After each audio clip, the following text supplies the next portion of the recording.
Chapter 27-25. Warm up over? How did he do it? That other guy's power is comparable to mythic monsters. Yet, Black Flame actually received the attack directly? Black Flame should be under the magic barrier suppression now, right? So this is Black Flame's true strength? After a moment of silence, the audience in the arena instantly broke into an uproar, never having expected things to turn around so quickly. When mythology revealed its frightening combat power, almost everyone believed that this fuss caused by Zero Wing and Frost Heaven was over. Yet, it turned out that Zero Wing still had the strength to contend against mythology. How could anyone not entertain expectations in this situation? After all, far too few people in God's domain dared challenge the 5 great super guilds. Regardless of the outcome, after this challenge to mythology in this competition, Black Flame's name would become known to everyone in God's domain. However, unlike the spectating players, the mythology members at the advanced resource node showed no signs of surprise. This was especially true for the 100 players forming the battle array. Sandstorm is too reckless. The vice commander previously warned him that Black Flame isn't a simple opponent, yet he actually charged into battle all by himself without a word. Foolish. He is truly foolish. He actually ignored the vice commander's words. He's going to turn us into a laughingstock for the other superpowers. The 30-plus Void Realm experts from mythology did not feel a shred of pity for Sandstorm, only anger that he had allowed himself to get caught. Their vice commander Prosciutto had gone to great lengths to create a scenario presenting mythology as an existence that should never be provoked. Now, Sandstorm had single-handedly ruined this scenario. Sandstorm, come back. Stop shaming yourself in front of guild leader Black Flame, Prosciutto said, sighing as he looked at Sandstorm and his dumbfounded expression. At Prosciutto's words, Sandstorm snapped out of his daze, and his expression turned unprecedentedly grim and fearful.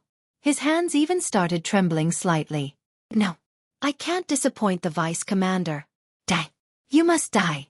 Only if you die can I wash away my shame. Sandstorm turned to Xueqi, a hint of fear and madness in his eyes as he looked at Xueqi. However, the fear he felt wasn't because of Xueqi but Prosciutto. Immediately, Xueqi felt the power resisting his hand strengthening. Before Xueqi could react, Sandstorm disappeared from where he stood and reappeared in midair with crimson runes covering his body. In addition, Sandstorm's body also underwent several physical changes. Not only did his body enlarge, but 2 black horns also grew out from his forehead. He also gained a pair of pitch black, feathered wings and a scaly tail. The frightening aura he now exuded had Frost Heaven's Tier 3 experts shuddering involuntarily. What did he do? Doesn't the competition venue prevent the use of berserk skills? A hint of fear appeared in Mushin's eyes as she gazed at Sandstorm hovering in midair. Compared to his previous self, the current Sandstorm was like a completely different person. Not only did his aura intensify, but even his life rating had received a significant improvement. No, it's not a berserk skill. He's just reverting to his original form, Xueqi said, shaking his head. Even he was a little surprised when he saw Sandstorm's transformation. Mythology truly is amazing. To think they actually managed to get their hands on the demi-dragon bloodline. Someone among them even managed to endure the bloodline's violent power. In God's domain, aside from bloodlines that increased a player's life rating, there were special bloodlines that functioned differently. One such example was the violent demi-dragon bloodline, which could raise a player's life rating to the archaic species standard, granting players a much greater improvement than ordinary bloodlines. However, this bloodline had a drawback.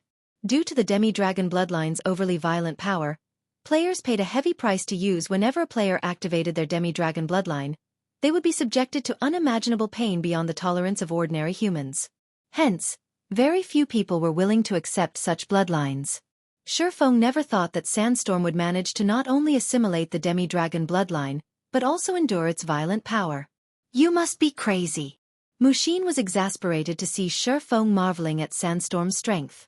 The strength of his aura has more than doubled.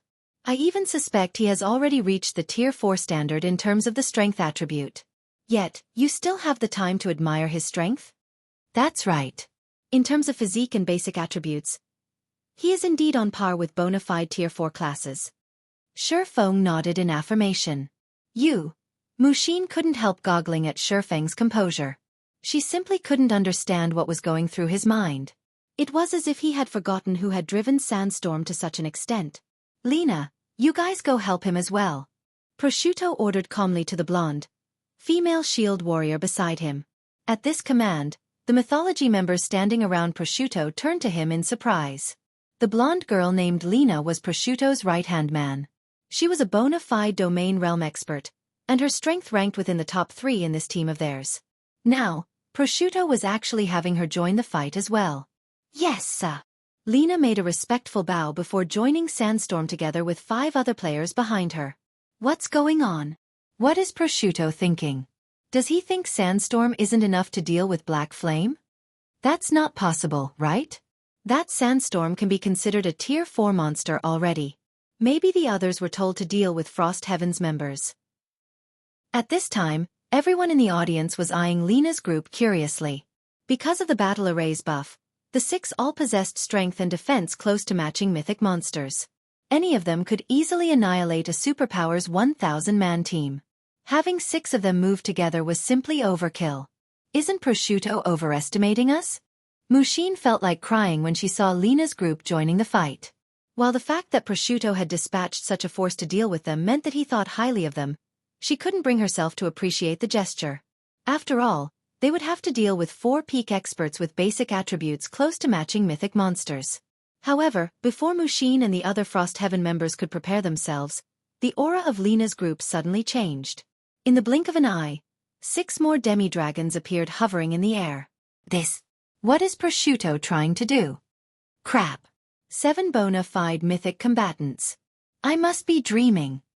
This is the real power of the 5 great super guilds? The various spectating powers and players gasped involuntarily when they saw the 7 demi-dragons in the air. Bastards! Mythology is really a group of bastards. Mythology's 1,000-man team possessed not only over 30 near-mythic combatants but even 7 bona fide mythic combatants. This situation was simply mind-blowing. While the audience was feeling fearful over the absolute power mythology displayed, Lena flew toward Xueqi and stopped near him. Your Excellency Black Flame, we sincerely apologize for Sandstorm's sudden assault on you, Lena said, her golden eyes carrying great respect as she looked at Xueqi.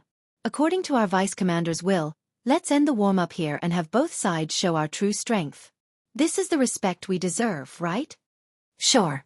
You're right. Xueqi nodded. Xueqi's words echoed in everyone's mind like a deafening thunder and instantly silenced everyone. What? Warm up? They were just warming up before? I didn't hear things right?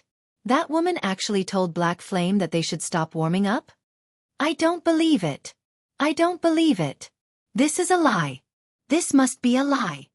The spectating powers and players felt their minds growing silly when they heard the exchange between Lena and Xueqi. Based on Lena's words, Black Flame had still been holding back thus far, and now she was requesting him to fight with his full strength. Meanwhile, Xueqi agreed to her request. If what Lena said was true, how much weaker were they in combat power compared to Mythology and Black Flame? At this time, Mushin stared at Xueqi in disbelief. Xueqi had previously stopped Sandstorm's attack, which carried power at the near-mythic standard, while under an advanced magic barrier suppression. Yet, he hadn't used his full strength back then. However, before Frost Heaven's members could react, a surge of mana flooded in from the surrounding environment, with Xueqi as the center. The ground and sky even shook from the sheer volume of power being gathered. Read latest chapters at Wuxia World. The magic barrier enveloping Frost Heaven's members also began cracking. Less than a second later.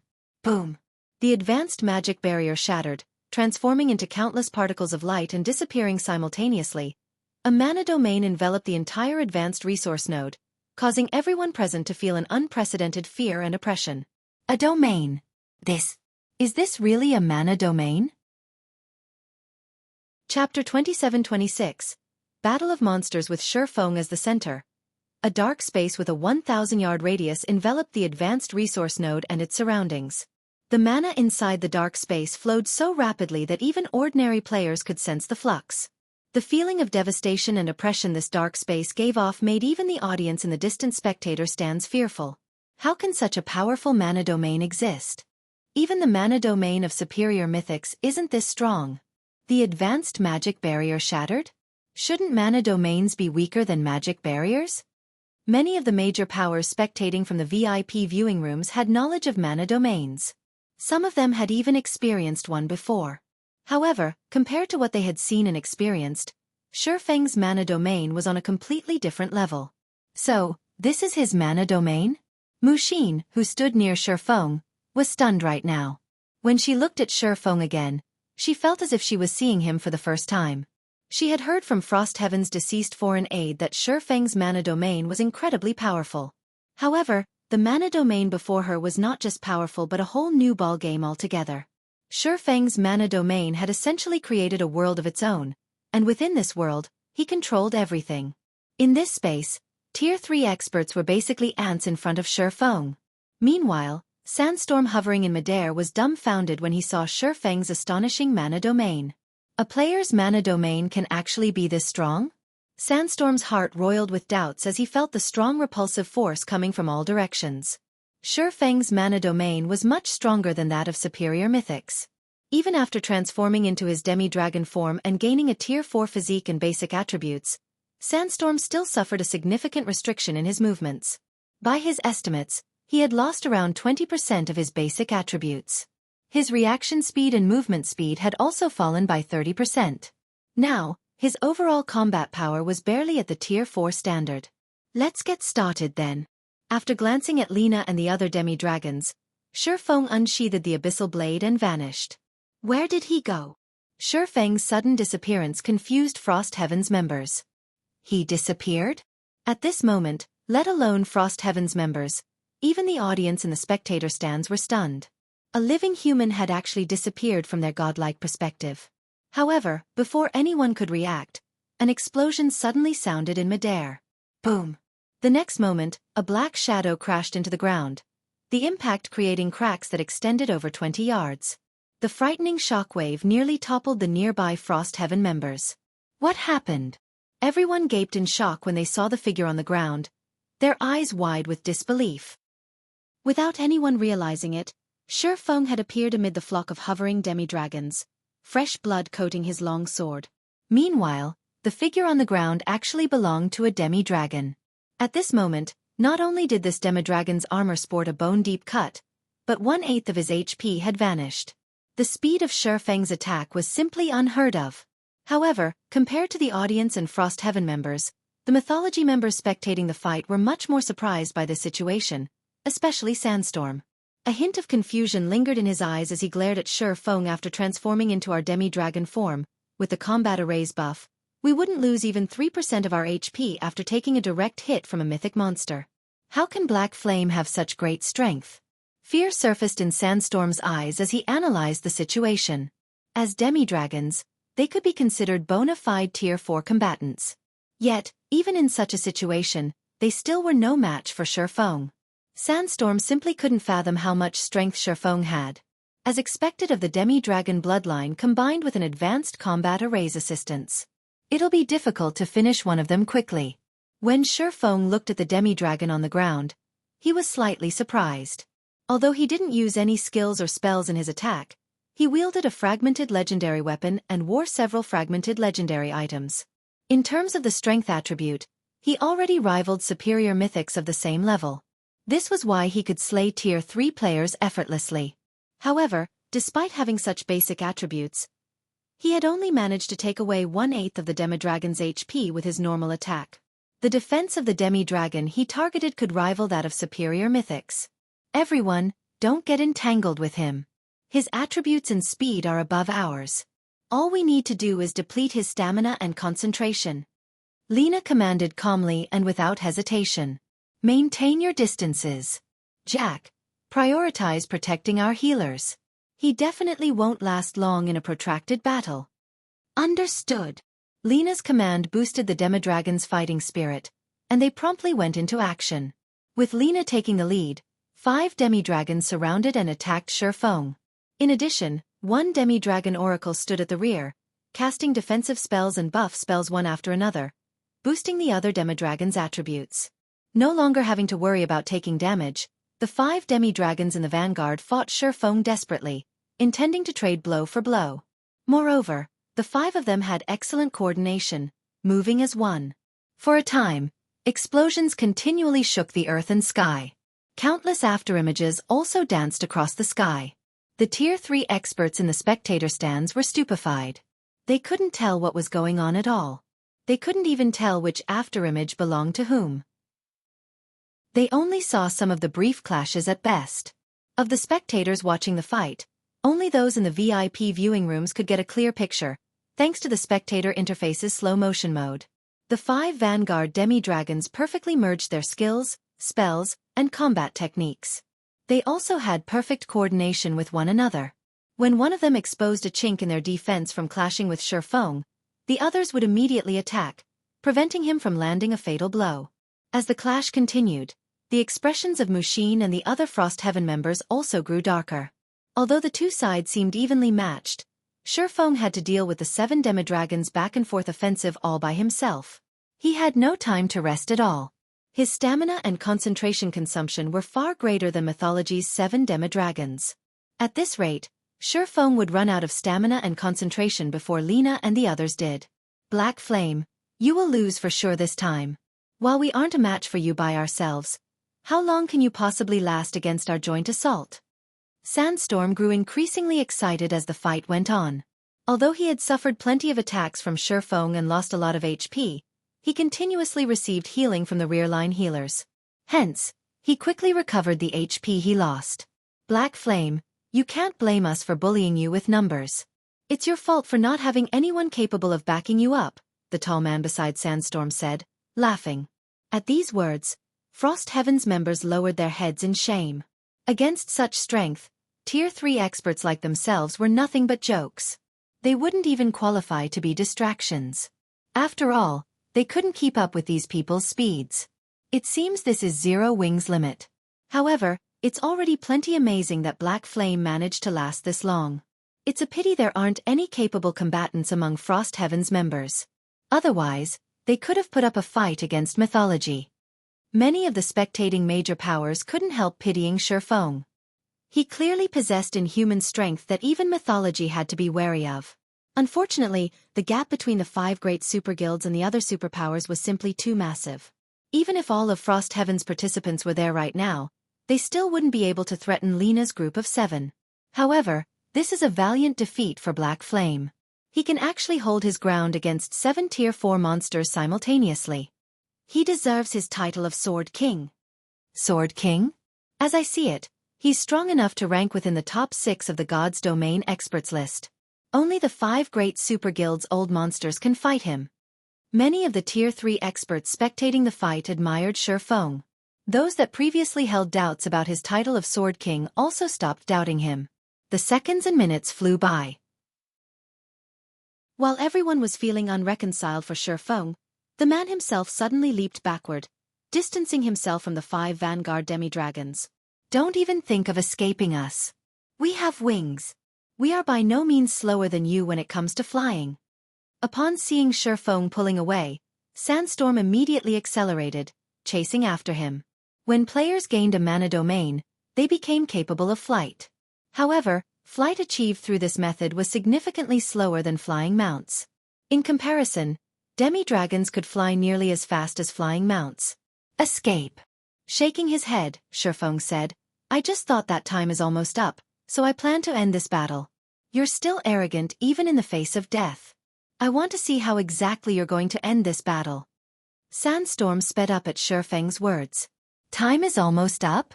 Lina felt that something was amiss when she saw Xueqi's calm expression. What does he mean? However, before Lina could ponder on the matter, Xueqi sheathed the abyssal blade. Read latest chapters at Wuxia World. You said before that I shouldn't blame you for bullying using numbers. I very much agree with this point. Gazing at Sandstorm and the other demi-dragons, Xueqi unsheathed the other long sword hung by his waist and said, Now, you shouldn't blame me either for bullying with numbers.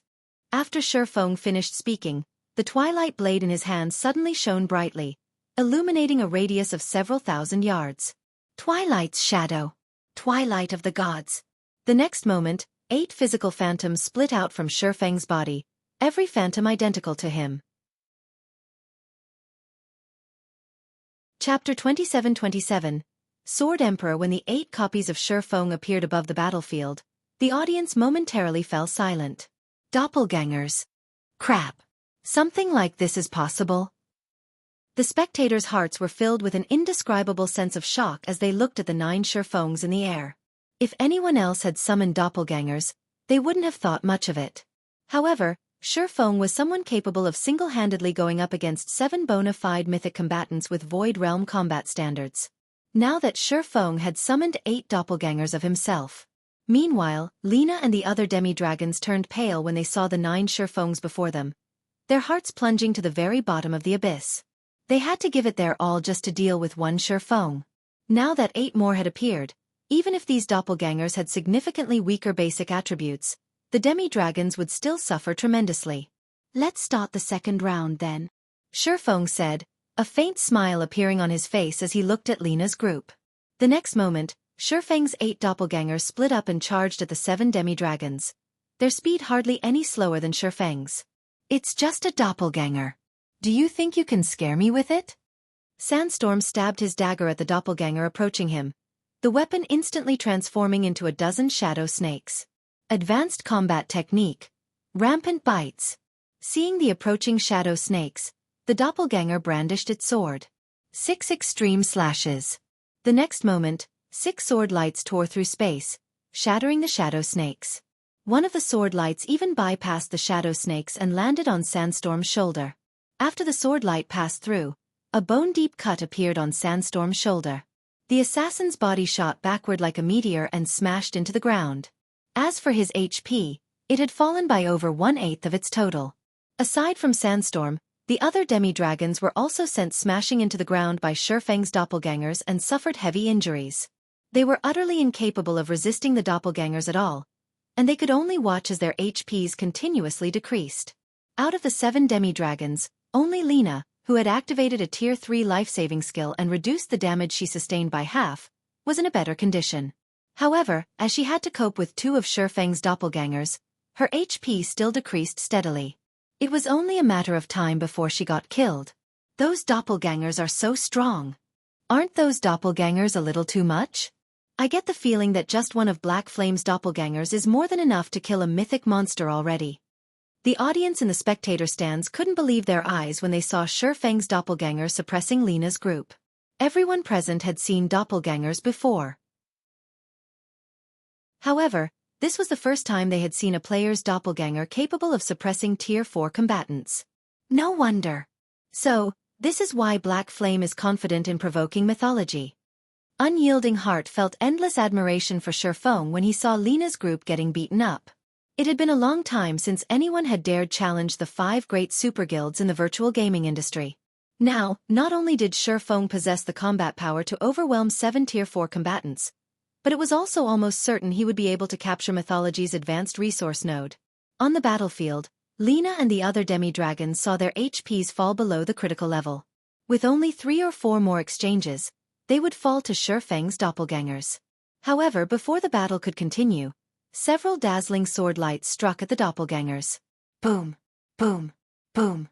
Xueqi's doppelgangers hurriedly defended against the attacks, the collisions resulting in explosions that created massive spatial rifts. Vice Commander? Lina and the others were ecstatic when they saw the origin of the sword lights. The person that just took action was none other than Prosciutto, the Vice Commander of Mythology's Trump Card Legion. However, Prosciutto's appearance had already undergone a drastic change at this time. Runes had appeared all over his pitch-black armor, and complex magic arrays covered his forehead and eyes. He also exuded a majestic aura reminiscent of a demon god. Even Xueqi's mana domain couldn't suppress him. A bronze combat array? Xueqi's eyes were blank with surprise as he looked at Prosciutto's transformation. However, he soon shook his head in denial. No. A bronze combat array shouldn't be something Tier 3 players can activate. Moreover, it's impossible for bronze combat arrays to make an appearance at this stage of the game. Before Xueqi could analyze the situation in detail, Prosciutto raised the purple greatsword he wielded and instantly appeared before him. The aura he exuded could make even mythic monsters fearful. No. Impossible. Is he really a Tier 3 player? His aura is stronger than even that of superior mythics. Everyone spectating the fight gasped spontaneously at Prosciutto's astonishing transformation. Mushin, who stood on the battlefield, couldn't help staring at Prosciutto in horror and surprise. She couldn't bring herself to believe this was true. Previously, Lena and the others had already displayed monstrous strength. Mushin never imagined that Prosciutto would be even more monstrous. At this time, Prosciutto could no longer be considered a Tier 3 player. He looked more like a dragon wearing human skin. The terrifying aura he exuded caused the Tier 3 experts present to stumble backward, none of them daring to meet his gaze. The only time Mushin had felt such a terrifying aura was when she faced a Tier 4 dragon. Guild leader Black Flame, you have truly surprised me, Prosciutto said as he observed Xueqi, his voice full of fighting spirit. You are the first person to have forced me to use this form. As a token of my gratitude, I will be your next opponent. As soon as Prosciutto said so, the audience in the spectator stands cheered inwardly. Crap! Are you kidding me? Even Prosciutto intends to take action. A fight between the formidable Prosciutto and unfathomable Black Flame. This will definitely be the apex fight of God's domain. It's more than just an apex fight. Look how the initial clash between the two already shattered the sky. If the two really fight each other, the entire island might get destroyed. Monsters. These two are real monsters. Just getting the chance to spectate a fight between them is well worth the ticket price. At this time, besides the players on the spectator stands, the various major powers in the VIP viewing rooms were also greatly shocked by Prosciutto's declaration. They immediately had all their members focus their attention on Prosciutto and Xueqi, as well as record the two's battle. After all, it was normally impossible to collect such information in the outside world. Only in this competition venue would they have the chance to do so. However, after hearing Prosciutto's declaration, Xueqi abruptly turned away. Are you two not going to come together? Xueqi asked loudly as he looked at the empty sky. Xueqi's words confused everyone present. Is he talking to himself? Is there something in the sky? Impossible. My screen isn't showing anything there. Black Flame must have seen wrong. However, before anyone could dismiss their doubts, a deep voice suddenly came from the void and echoed throughout the sky. Amazing! As expected of the person Prosciutto and Cold Shadow are interested in. The next moment, a black shadow gradually appeared in the air. When this black shadow revealed itself, everyone saw that it was a white-cloaked man of indiscernible age. Moreover, despite the man clearly standing in midair, it was as if no one could perceive his existence in their mind. Everyone looking at him ignored his existence automatically. Crap! Isn't he that existence from mythology? Insane! This is insane! Mythology actually let this person join the competition. Is mythology trying to secure the championship? The players in the spectator stands were unfamiliar with this white-cloaked man. On the other hand, a wave of exclamations swept through the VIP viewing rooms when they saw him. After all, this white-cloaked man was one of the terrifying existences in mythology who had reached the higher domain realm. Nobody knew his true age. The only thing others knew was that this man called Odin was one of mythology's 3 grand elders. Even mythology's guild leader had to obey his words. Sir, why are you here? Prosciutto put on an indescribably respectful expression the moment he saw the white-cloaked man. It was as if he had just seen a real god. I only came here to deal with some matters, but it seems that won't be possible now, Odin said before glancing at Xueqi. He then continued calmly, pack up. We're abandoning this advanced resource node. Read latest chapters at Wuxia World. We're abandoning it? Prosciutto was stunned. But why? This was the perfect chance for him to eliminate Xueqi. How could he possibly be willing to give up at a time like this?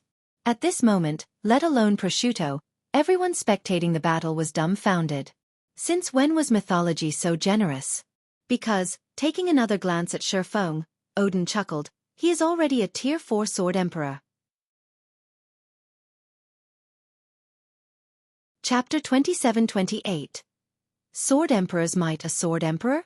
Prosciutto was stunned when he heard Odin's words, his eyes doubtful as he looked at Xueqi. Although some experts in God's domain had already reached level 120. Reaching level 120 and getting promoted to Tier 4 were two entirely different matters. Reaching level 120 only meant that a player had met the most basic of requirements for the Tier 4 promotion.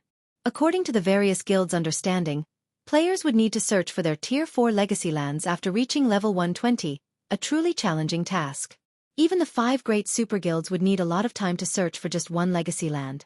Not to mention, players would then have to challenge this legacy land to obtain their legacy. Meanwhile, Xueqi was merely the guild leader of a pseudo-superpower.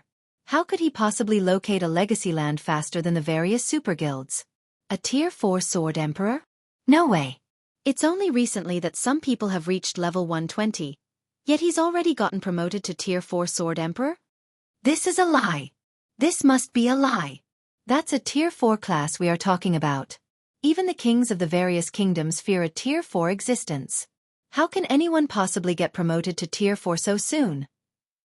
The spectating players had likewise heard Odin's words, and a wave of commotion immediately spread among them, everyone expressing their doubts about Xueqi's successful promotion to Tier 4. Although Xueqi had indeed displayed frightening combat power, they still found it possible for a Tier 3 player to do so. After all, many treasures in God's domain could allow players to become incredibly strong. Lena's group of 7 was a perfect example. However, reaching Tier 4 was a different story. Tier 4 existences were powerhouses publicly acknowledged by the NPCs in God's domain. Take the current Tier 4 NPCs, for example. No superpower dare defend Tier 4 NPCs. The 5 great super guilds were no exception. This was because Tier 4 was a taboo that had been deeply engraved in the bones of God's domain's players. Tier 4 NPCs were existences that shouldn't be offended under any circumstances. In fact, the various major powers suspected that even the superpowers Tier 3 experts would have to wait until around level 130 to get promoted to Tier 4. On the battlefield, Mushin stared at Xueqi in shock and expectation. If this is true. When Mushin considered the possibility that Xueqi was a Tier 4 Sword Emperor, a passionate flame burned in her heart. If Odin's words were true, then Frost Heaven's position on Island number 3 was secured. This also meant that Frost Heaven would have a chance of securing the 6th reserve seat and becoming one of the true giants in God's domain. Simultaneously, however, Mushin also couldn't help feeling dubious. While players like herself were still agonizing over unlocking their mana bodies and thinking about how to search for their legacies after reaching level 120, Xueqi had already completed all these tasks and even reached Tier 4. No matter how she thought about it, this situation was simply implausible. Are you really a Sword Emperor? Prosciutto couldn't help asking Xueqi. Although Odin had already spoken, Prosciutto still wished to verify this matter with Xueqi. Immediately, everyone in the arena focused on Xueqi, wanting to hear the truth from his mouth. That's right. I am indeed a Tier 4 Sword Emperor. Xueqi nodded. At the same time, he glanced reflexively at Odin, his eyes full of surprise. If a player did not register themselves at the Adventurers Association and redeem their Tier 4 class emblem, it should be impossible for others to notice their identity. This was especially true if the player in question had hidden their aura and concealed their identity using special tools. In Xueqi's opinion, he had concealed his promotion very thoroughly all this time. When he fought earlier, he even limited himself to low-tier skills and spells. He also had the Nightwalker's cape to conceal his life aura. As for his mana domain, that couldn't be used to prove anything. The mana domain's acquisition and strengthening mainly depended on a player's control over mana. The better one's mana control, the stronger the mana domain they could summon. It was unrelated to one's tier at all. Meanwhile, following Xueqi's acknowledgement, silence spread across the entire arena. At this stage of the game where even Tier 3 players were rare, a Tier 4 player had actually come into existence. It was as if Xueqi was making a joke of all their efforts. No. That's impossible. I won't acknowledge it. Sandstorm's eyes turned bloodshot as he glared at Xueqi. How can you possibly have reached Tier 4 already? You must be lying.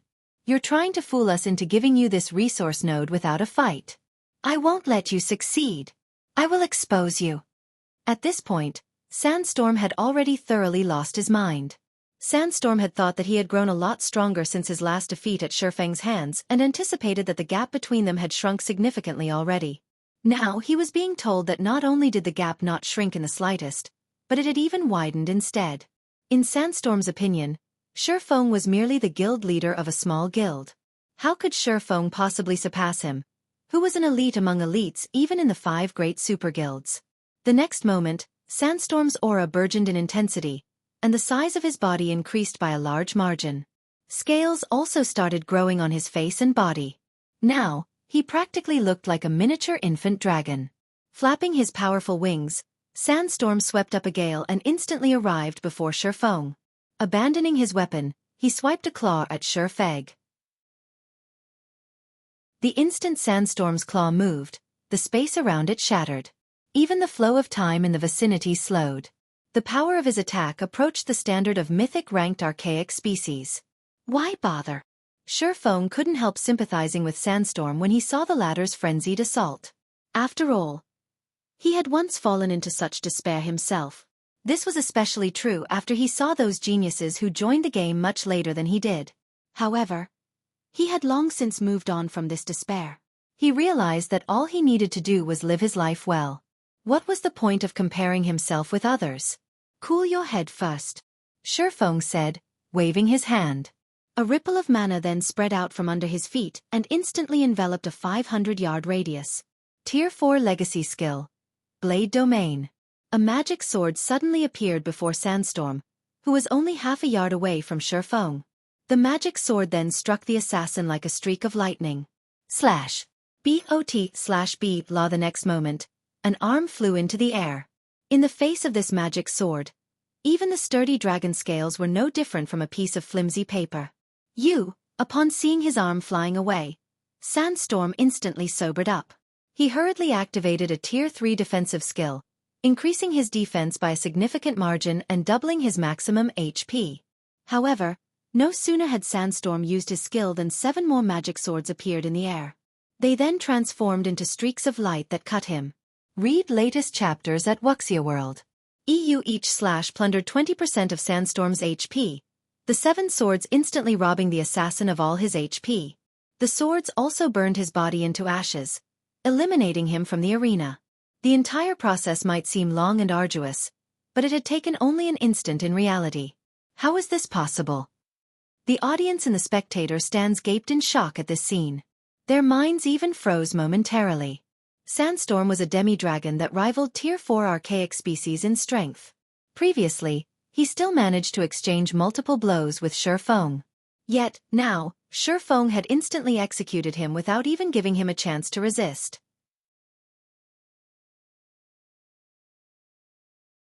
Chapter 27-29. Xueqi and Odin one move. The gap between Tier 3 and Tier 4 is actually this massive? When the various major powers experts in the VIP viewing room saw Xueqi slay Sandstorm, they gasped involuntarily.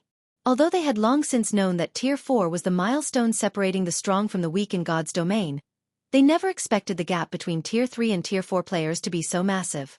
Just a moment ago, although Lena and the other demi-dragons were struggling with Xueqi's attacks, they at least possessed the strength to put up a fight. However, as soon as Xueqi stopped holding back, that bastard! He was actually toying with us all this time. A tall demi-dragon man cursed as he glared at Xueqi in anger and frustration. No, that probably isn't the case, Lena said, shaking her head. What do you mean? He wasn't toying with us? The tall man asked strangely. This is only my guess, but, peeking at Xueqi, Lena continued quietly. He might have been on his guard against Sir Odin since the start of the battle. He was wary of Sir Odin? Realization dawned on the other demi-dragons when they heard Lena's conjecture. Odin was an elusive existence in mythology. If he hadn't taken the initiative to appear, none of them would have noticed his presence. Only after Xueqi exposed him did Odin reveal himself. The tall man and the others shuddered. If what Lena said really was true, then Xueqi was much more terrifying than they had thought. Meanwhile, after killing Sandstorm, Xueqi turned to look at Odin in the distance. From the moment he arrived before the advanced resource node, he had sensed a vague killing intent directed at him. If not for him having reached Tier 4 already and received a qualitative improvement to his physique and concentration, he wouldn't have noticed this killing intent at all. Due to this threat, he had held back his strength. Even when clashing with Lena's group, he refrained from using his full strength. Also, he could respond when the owner of this hidden killing intent took action. However, the moment Sandstorm went crazy and lashed out, Odin had also thoroughly displayed his killing intent. Truthfully, even Xueqi had to be wary of Odin. In his previous life, everyone had heard of Odin's name. Not only was Odin an invincible existence even among Tier 6 God-ranked experts, but fighting enemies of a higher tier was also commonplace for him. In the past, Odin had fought against a Tier 5 NPC while he was still Tier 4. In the end, their battle had not only ended in a draw but even leveled an entire NPC city. This was despite the gap between Tier 4 and Tier 5 being even greater than the one between Tier 3 and Tier 4. Hence, Xueqi had no choice but to activate Blade Domain as a precaution. The reason Tier 4 classes were feared by players and recognized as powerhouses in God's domain wasn't just their extraordinary physiques and frightening control over mana. Instead, a larger part was due to the Tier 4 skills and spells they wielded. In God's domain, there was a qualitative difference between Tier 3 and Tier 4 skills. This was because Tier 4 skills mainly relied on mana in the natural world to activate. In comparison, Tier 3 skills relied on the user's mana to activate. Due to this difference, the power levels of the two were worlds apart. With the aid of Tier 4 skills and spells, Xueqi dared to fight against even true Tier 3 infant dragons, let alone kill a demi-dragon like Sandstorm. However, to Xueqi's surprise, Odin never actually took action. He only used his killing intent to create an illusion of wanting to take action. Youngsters nowadays really are getting better and better. A smile appeared under Odin's hood.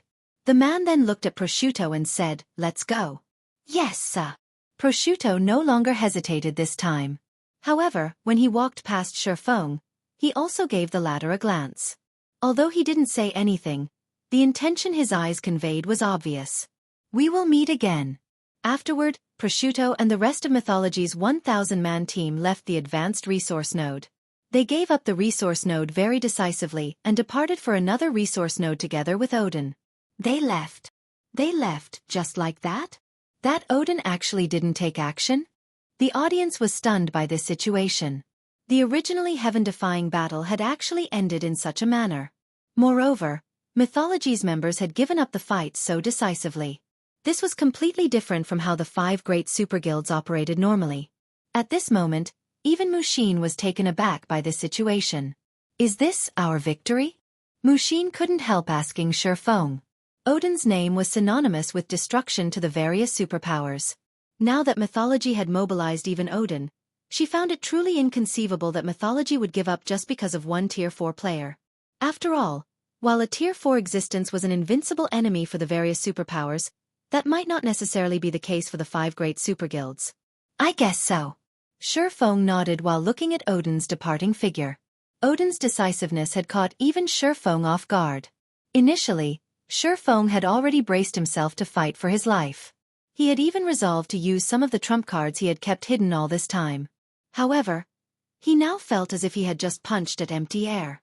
"Do we still take control of this resource node?" Mushin asked. "Of course," Xueqi answered decisively. "We went through great difficulties to win it." "Okay. I'll have the others set up a perimeter now."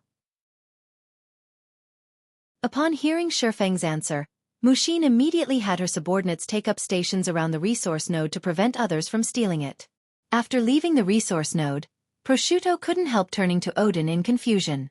"Sir Odin, since we surrendered the resource node to Black Flame so easily this time, I'm afraid the other 4 guilds will most likely ridicule us.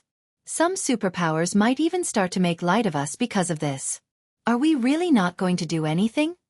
Prosciutto asked. In Prosciutto's opinion, even if Xueqi was a Tier 4 player, their team still had a fighting chance, especially since Odin was present. It wouldn't even be strange if they managed to take down Xueqi.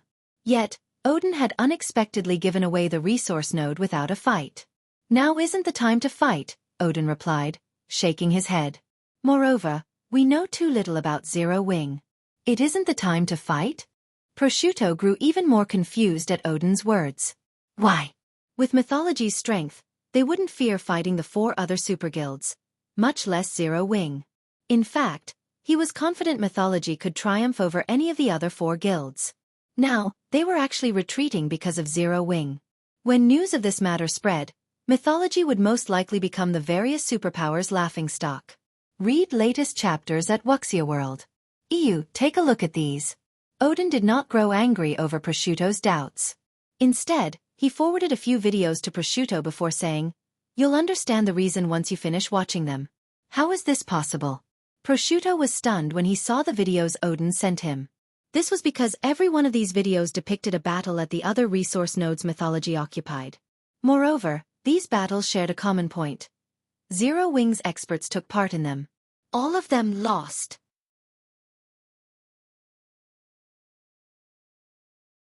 Chapter 2730, Unfathomable Zero Wing. As Prosciutto watched the videos Odin sent him, his heartbeat gradually grew erratic. Even his complexion turned somewhat gloomy. Vice Commander? Lena prompted, a little puzzled by Prosciutto's reaction. However, Prosciutto did not respond to Lena's worry. Instead, his gaze suddenly turned indescribably grim. Impossible! The commander actually failed to take down that girl? Prosciutto's mood fluctuated violently after watching one of the videos. Vice Commander, what happened? Did something happen on the commander's side? How is that possible? Even the 4 other guilds wouldn't dare pick a fight with the commander unless they're tired of living.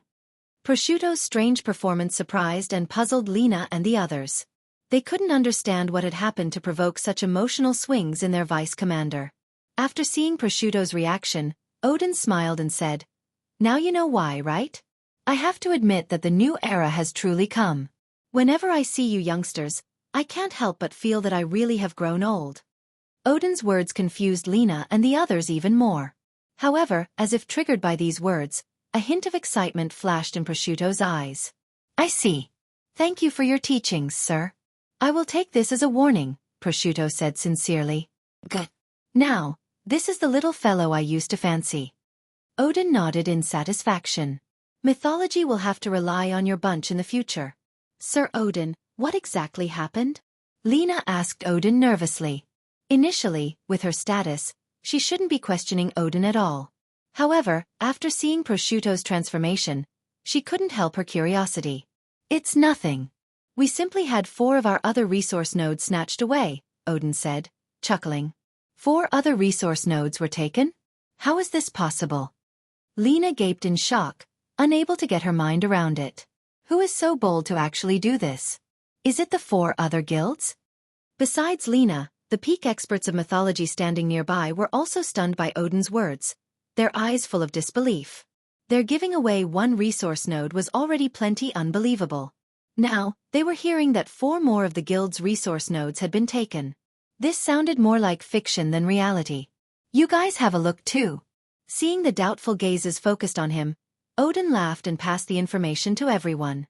The information Odin sent consisted of 4 videos showing the battles that took place in the 4 other resource nodes. Moreover, these had occurred when their team was fighting Black Flame. In the first battle video, the person leading the assault on the resource node was Gentle Snow, the woman the various superpowers were currently fearful of.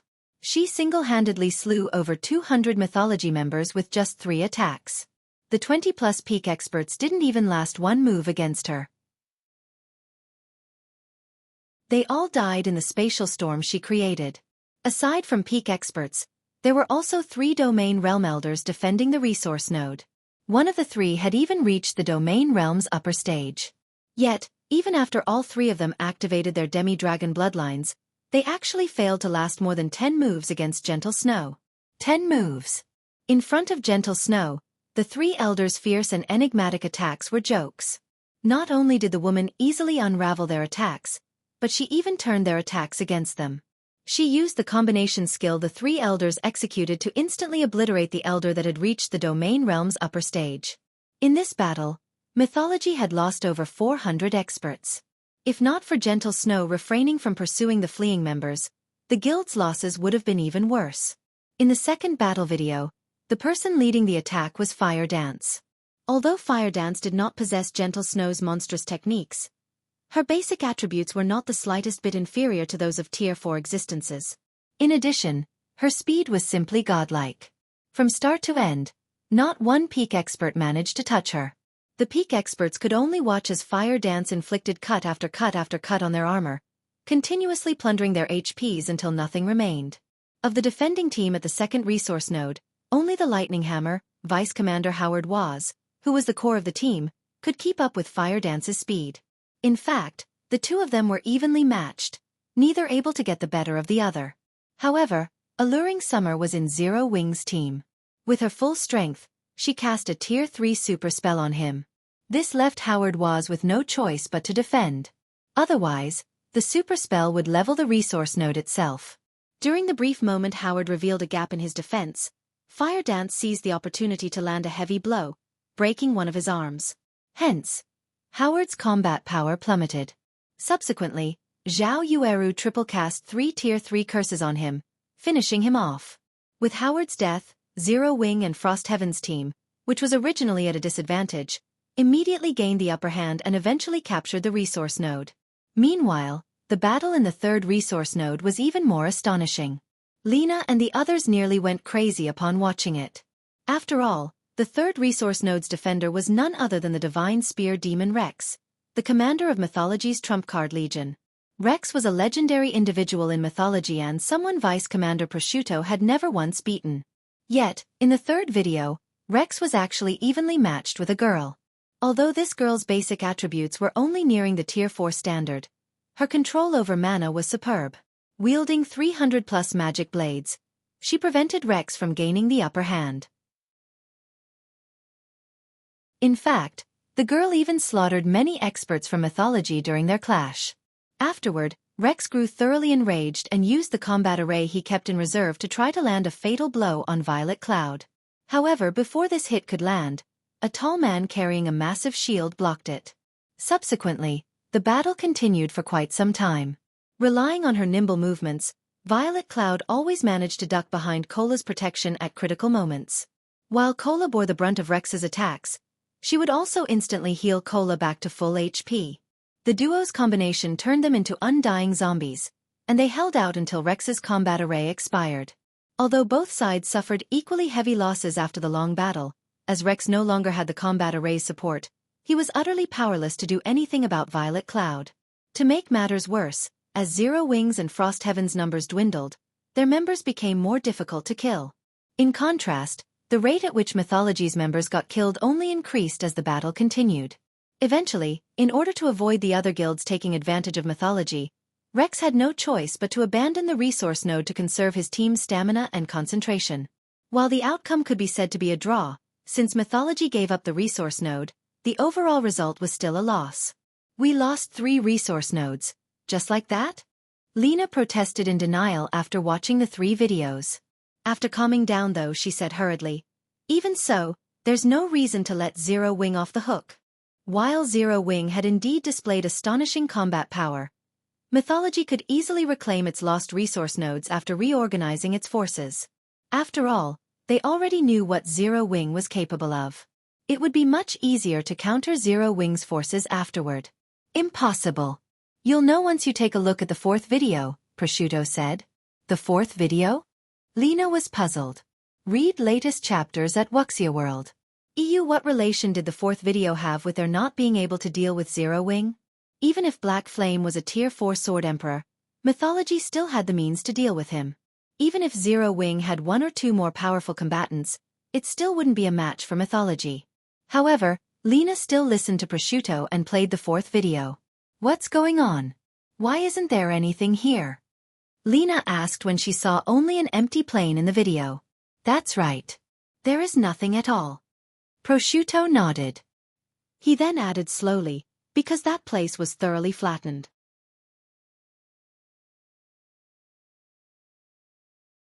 Chapter 2731. Mind-blowing. Although Prosciutto's voice was plain, every word he said thundered in everyone's mind. Flattened? Lena examined the image in the video again. A moment later, her heart began racing, and her breathing became stifled. Aside from sand, there was nothing else within the 1,000-yard radius displayed in the video. However, after careful inspection, she noticed piles and piles of fallen trees stacked outside the 1,000-yard radius. Many of these trees were uprooted, and most of them had shattered into dozens of pieces. The video then zoomed out, and she found that the so-called sandy area actually lay within a large forest. It looked as if something had thoroughly smoothed out the area. "How is this possible?" a Tier 3 Great Mage at the Void Realm exclaimed. "That sandy area doesn't have any mana." At this Great Mage's reminder, Lena and the others also came to this realization and gasped. They had forgotten that the so-called battle video was actually a type of recording magic in God's domain. It could perfectly record the battlefield situation, which included the ambient mana. This allowed players to analyze the battle situation accurately. Meanwhile, They had watched this battle video as if they were watching a video in the real world. They had completely neglected the presence of mana or lack thereof. Is this Zero Wing's doing as well? Lena asked when she saw the wasteland in the middle of the forest. The wasteland had a 1,000-yard radius. Moreover, the attack used had thoroughly consumed all mana in the area. Even Tier 4 large-scale destruction spells would have difficulty accomplishing such a feat, not to mention. The only Tier 4 player known to exist was Black Flame. Yes, someone from Zero Wing did it. According to subsequent reports, that person should be Aqua Rose, one of Zero Wing's vice guild leaders. Her specific strength is still a mystery, Odin said, nodding. However, based on the spell scale, we can think of her as a Tier 4 Great Wizard who wields Tier 4 large-scale destruction spells. Her destructive power is roughly 10 times that of Black Flame. How is this possible? Isn't Zero Wing just an up-and-coming pseudo-superpower? After hearing Odin's simple analysis, Mythology's members fell silent for a long time. They couldn't help doubting the veracity of the reports. Not only did Zero Wing have a Tier 4 Great Wizard, but this Great Wizard even possessed Tier 4 large-scale destruction spells. If this was the case, then this matter was much more serious than they imagined. After all, a Great Wizard wielding large-scale destruction spells could easily destroy even major NPC cities. At this stage of the game, such an existence would be invincible, be it in offensive or defensive battles. Meanwhile, in this competition, it wouldn't matter to a Great Wizard how many players were fortifying a resource node. All it would take was one Tier 4 large-scale destruction spell to end everything. And if one wasn't enough, then a second one would do. But, are we really going to just give up? Lena asked. Mythology was one of the 5 great super guilds. It was sheer humiliation for the guild to get provoked on such a stage. If Mythology didn't do something, the whole world would start to look down on it. Of course not. Odin suddenly smiled. We must settle this account one way or another, but now isn't the time for that yet. Instead, we should learn from Miracle's example. Learn from Miracle? Lena parroted. Confused. Beeb Taz M/BB. Aver/B Miracle was merely a slightly above average superpower. What could Mythology possibly learn from it? Sir Odin is right. We have to learn Miracle's way of doing things, Prosciutto said with brightened eyes. We have to publicize this matter so that all the guilds will know about it. Zero Wing might be able to help Frostheaven secure the 6th seat this time, but what they don't know is that the real doomsday will come after they secure the seat. The reserve seats of God's domain's 12 great guilds were meant for the capable. If a guild relied on the strength of only a handful of individuals to secure one of these seats, then only destruction would await this guild. Moreover, after this competition, Zero Wing would also debut on the international stage. A guild capable of using Mythology as a stepping stone wasn't a problem for only Mythology. The other 4 of the 5 great super guilds couldn't afford to ignore Zero Wing, either. Hence, the 5 great super guilds would not allow such an existence to exist in this world. Good. I will leave this matter for you to handle. Odin nodded in satisfaction when he saw Prosciutto realizing what had to be done. He then vanished from the group as if he had never been there. Shortly afterward, every participating guild in the competition received an astonishing piece of news. Zero Wing had defeated Mythology and stolen 5 of Mythology's resource nodes.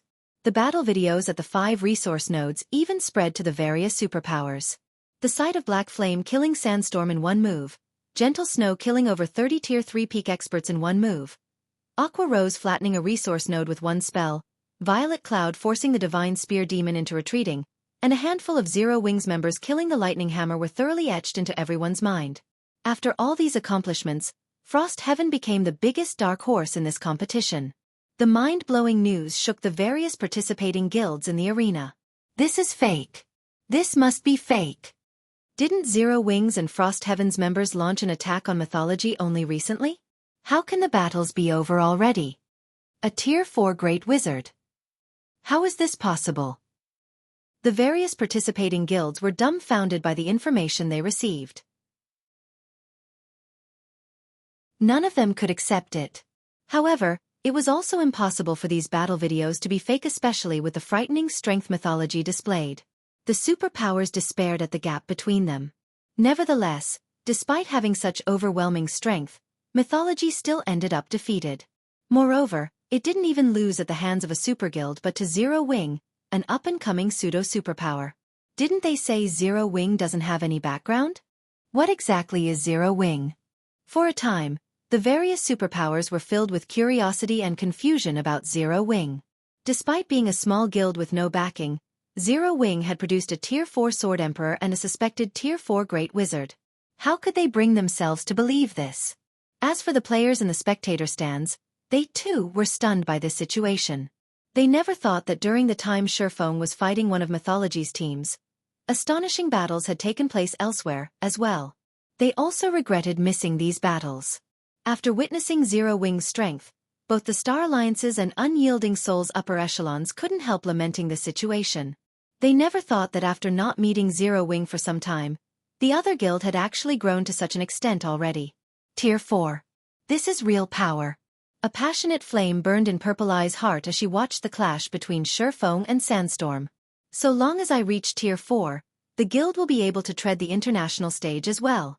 At this time, Purple Eye wasn't the only person to have such thoughts. The various major powers experts in the other VIP viewing rooms also burned with desire and ambition toward attaining Tier 4.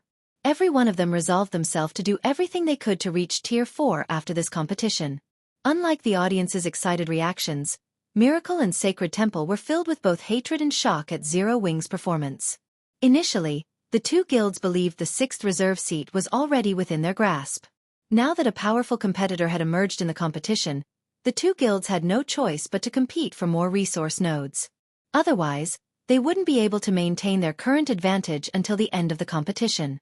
Meanwhile, when Seven Wonders received news of Zero Wing's performance, he felt an unprecedented joy and excitement.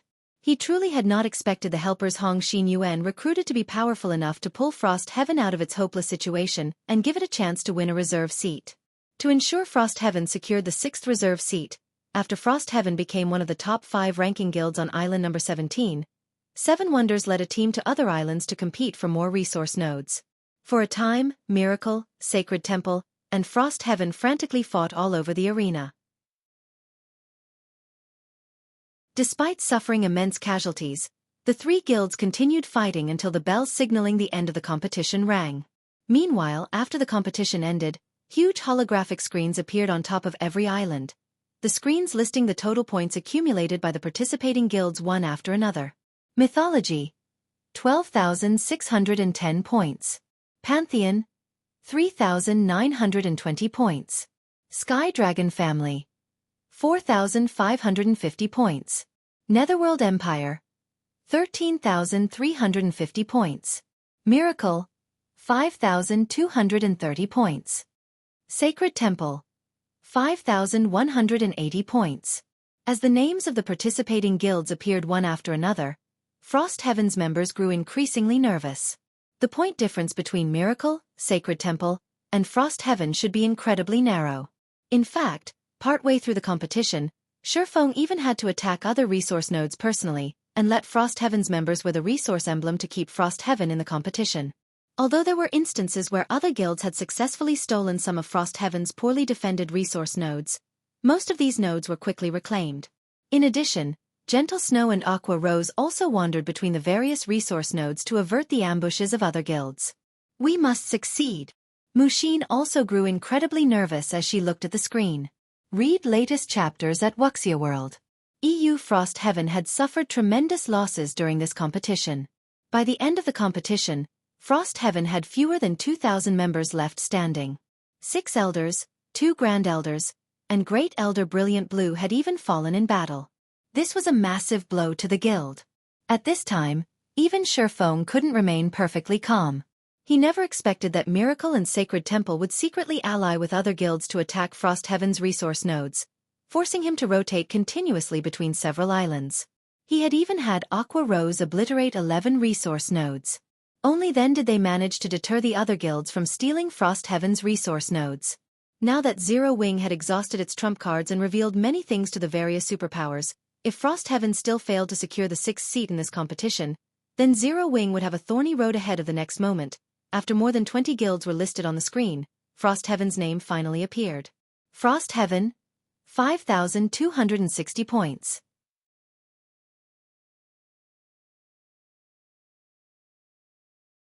Chapter 2732. True beginning, we won. We really won. Mushin and the other Frost Heaven members were ecstatic when they saw their guild score. Many members even screamed in joy as they reveled in this moment of victory. What a close one. Xueqi couldn't help a sigh of relief. In the end, Frost Heaven had beaten Miracle by only 30 points, which was just 1 hour's worth of points for an advanced resource node. If not for some of the other guilds giving up on competing for Frost Heaven's resource nodes, Miracle might have won the 6th seat instead. Xueqi had to admit that Miracle's foundations were much stronger than many super guilds. Fortunately, everything went according to plan. Now that Frost Heaven has secured the 6th seat, we won't have to worry about getting slots to enter the upper zone. We'll also gain the privilege of garrisoning a city in a kingdom. When Xueqi saw the guilds listed on the screen being reorganized based on their points and Frost Heaven officially ranking 6th, he began considering the next step of his plans. In his previous life, the arrival of the first major update had brought about a complete change in God's domain's power structure. Because of the NPC Forces addition, the superpowers competitors were no longer limited to just the major powers. The NPC Forces also became huge competitors. These NPC Forces were no ordinary organizations. Before God's domain underwent its first major update, the NPC population in God's domain had been minuscule. However, after the major update, the NPC population would increase crazily. Along with the increase in NPC population, the NPC forces normally only mentioned in books or conversations between NPCs would make their debut in the game. In fact, in a few more days, the various major powers would discover a frightening matter. Despite how massive God's domain's player population was, players made up only a small minority of God's domain's inhabitants. Yes. Despite the game's current player population being over 10 billion, players were only a minority in the world of God's domain. Beep/B in the future, any random kingdom would easily have over 2 billion NPCs.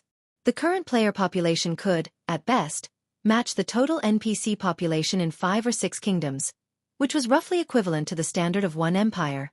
However, God's domain's players were scattered across the various kingdoms and empires on the 2 main continents.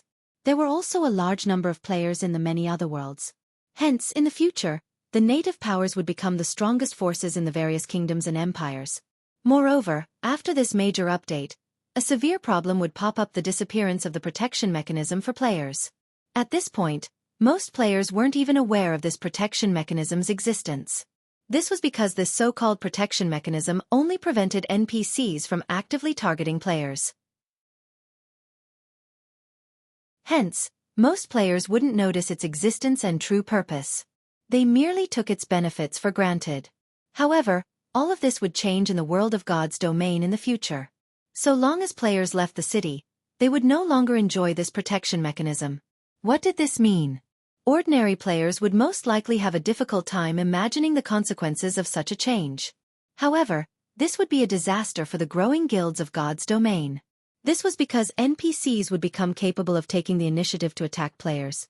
Highway robbery, launching ambushes when players were killing monsters, killing players because of a random mood swing.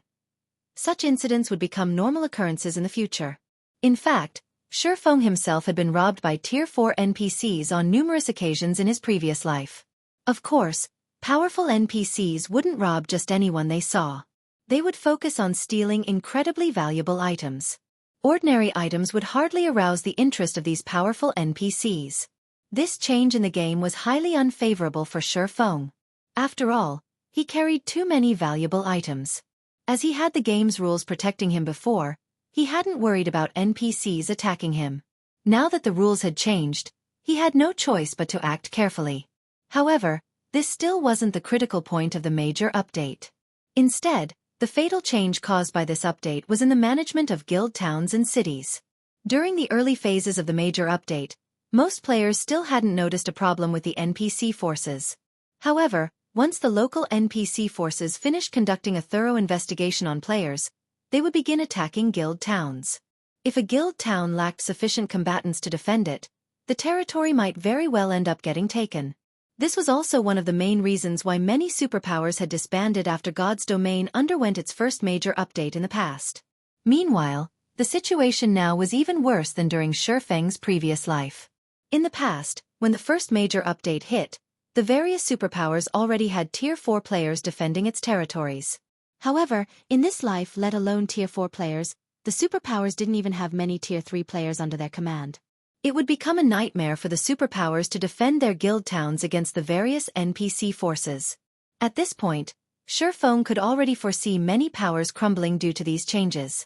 Compared to his previous life, the first major update's aftermath in this life would definitely be a much more painful sight. Once we get the guild privileges, we'll be able to garrison an NPC city and apply for a guild town teleportation permit.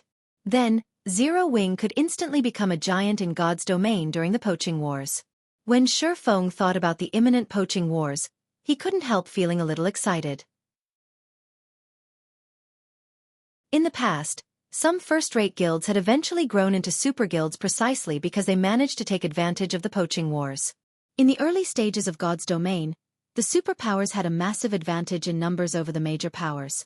By the time players had reached level 100, the major powers had mostly divided the available player population among themselves already. Hence, even some of the stronger guilds among the major powers had found it incredibly difficult to grow further. This was because after the average level of players reached level 100, guilds that wished to grow needed sufficient numbers. This was especially true when it came to Tier 3 players. Without sufficient Tier 3 players, effectively defending guild towns against NPC forces and monster armies would become impossible. Meanwhile, most players mainly looked at the number of guild towns a guild possessed and the prosperity of these towns when determining a guild's strength. This was also why the War God's Temple had set the number of guild towns owned as a participation requirement for the reserve seat competition. And if a guild wished to maintain many guild towns simultaneously, a lot of manpower was necessary. Now, although Zero Wing already possessed more members than most first-rate guilds, it was still far from comparable to the various superpowers. Meanwhile, after the Great Collapse, the members of the fallen powers would become independent players. So long as Zero Wing took advantage of this opportunity, it could instantly become a bona fide superpower. Moreover, Xueqi was confident that once Zero Wing had a sufficient player base, the guild could go up against Starlink, Saint's Hand, and even the 5 great super guilds. At the very least, Zero Wing wouldn't be forced to hole up in just a handful of guild towns and cities in an incredibly passive state. In fact, with Zero Wing's current state, it was only a matter of time before the guild crumbled. After all, what allowed the various superpowers to triumph over others were the talents they cultivated. With the resources the superpowers provided, these talents would slowly grow into powerhouses in the virtual gaming industry over time. If Zero Wing did not make sufficient preparations, with the guild's current scale and talent count, the guild would be fortunate to keep itself alive in the future. Meanwhile, along with the release of the official rankings, the spectating players and major powers erupted in an uproar. Crap! Frost Heaven actually got a seat. Frost Heaven really is lucky. It actually found a dark horse like Zero Wing. With this, Frost Heaven really is going to rise to prominence. Zero Wing, is it? While the spectating players and major powers found Frost Heaven's victory surprising, they didn't feel particularly surprised by it, either. After all, the Tier 4 combatants Zero Wing possessed were simply too terrifying. They were not opponents Tier 3 players could hope to contend with. The major powers paid more attention to Zero Wing than to Frost Heaven. Humph. Frost Heaven can consider themselves lucky. After looking at the guild rankings, Cold Shadow glanced at Xueqi's information and sneered. However, Zero Wing won't be as lucky afterward. The nail that sticks out gets hammered. This held especially true for a prominent guild like Zero Wing. The various superpowers were greatly limited in the forces they could bring out during this competition. This was especially true for the 5 great super guilds. After all, Tier 3 was the minimum standard for players to participate in the competition. However, there was no such restriction in the outside world. The fact that Zero Wing had revealed 2 Tier 4 players in this competition had provoked the various superpowers intense envy. Zero Wing was merely a pseudo-superpower, yet it had actually produced 2 Tier 4 players. If someone were to say that there wasn't a secret behind this achievement, nobody would believe them. After this competition, she could easily foresee that both ordinary powers and superpowers would hound Zero Wing until the guild gave up its secret to completing the Tier 4 promotion. Otherwise, only death would await Zero Wing. As the various superpowers began to plot against Zero Wing, Xueqi remained wholly unaware of the matter. After the War Gods Temple announced the winners for the 6 reserve seats and awarded Zero Wing with a War Gods Temple official guild certificate, Xuefeng promptly disbanded his team and bid goodbye to Muxin. He did not stay behind to take part in Frost Heaven's celebration banquet but quietly left the Fire Dragon Empire instead. This caused 7 Wonders and Hong Xin Yuan to lament the missed opportunity to thank Xuefeng properly. Black Flame really is an unfathomable person. After watching Xuefeng's figure disappear into the distance, 7 Wonders turned to Muxin and said earnestly, "Muxin, you'll be the first vice guild leader from now on. You'll be responsible for the matter regarding the upper zone slots, S-rank nutrient fluids, and subsequent affairs relating to our alliance with Zero Wing. I believe you can handle them well." Read latest chapters at Wuxia World. EU Guild Leader, please rest assured. I will definitely handle them well, Muxin answered ecstatically. Meanwhile, after Xuefeng left the War God's Temple, he did not hurry to return to Zero Wing's residence to preside over the changing situation. Instead, he made his way to the Twin Towers Kingdom, a dilapidated country on the brink of destruction, which would also become one of the most brilliant kingdoms in the future.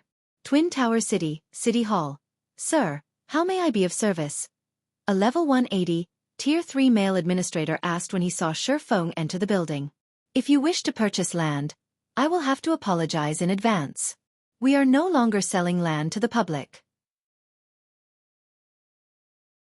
No, I'm not here to purchase land, Xuefeng said, shaking his head. He then took out the official guild certificate from the War God's Temple and said, I am Zero Wing's guild leader. My guild wishes to officially garrison this city. May I know if that's possible?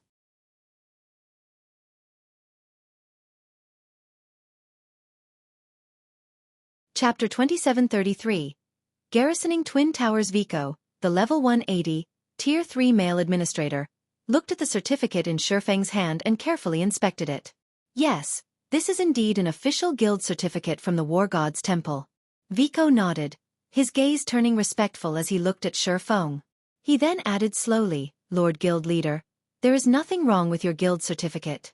However, I'm afraid that as an ordinary guild, your guild does not qualify to garrison our kingdom's capital. You can only choose to garrison another of the Twin Towers kingdom cities. Sure enough, the guild still can't garrison the capital city. Xuefeng was not particularly surprised by Vico's rejection. Since that's the case, Zero Wing will garrison Sky Spring City. Although the War God's Temple now recognized Zero Wing as an official guild in God's domain, that was only recognition and nothing more. Initially, Xuefeng thought that with the deterioration of the Twin Towers Kingdom due to the abyssal monsters, Zero Wing might have a chance to garrison its capital. However, it would seem that he had still underestimated the Twin Towers Kingdom. After thinking it through though, he found this situation reasonable. In his previous life, the Twin Towers Kingdom had shone brightly on the continent of God's domain, thanks to the Tower of Time and Secret Covenant Tower it housed. It had been a kingdom that stood far above other kingdoms. Moreover, while the Twin Towers Kingdom might currently look battered, now that the first major update had taken place, NPCs would start appearing in large numbers across the kingdom. Once that happened, it was only a matter of time before the NPCs turned the tables on the abyssal monsters. Otherwise, Xuefeng wouldn't have rushed to have Zero Wing garrison the Twin Towers Kingdom. That won't be a problem. Please follow me. I will conduct the procedures for you, Vico said and led Xuefeng to the 3rd floor hall. On his way to the 3rd floor, Xuefeng noticed that the number of NPCs inside the city hall had increased significantly. Previously, it was rare to see even one Tier 3 NPC in a city hall. Now, he spotted at least a dozen. Moreover, even the weakest of them was at level 140, while the strongest reached level 182. They were not existences current Tier 3 players could hope to contend against. Through this, he could already anticipate a large batch of Tier 3 NPCs appearing inside the Twin Towers Kingdom in the near future.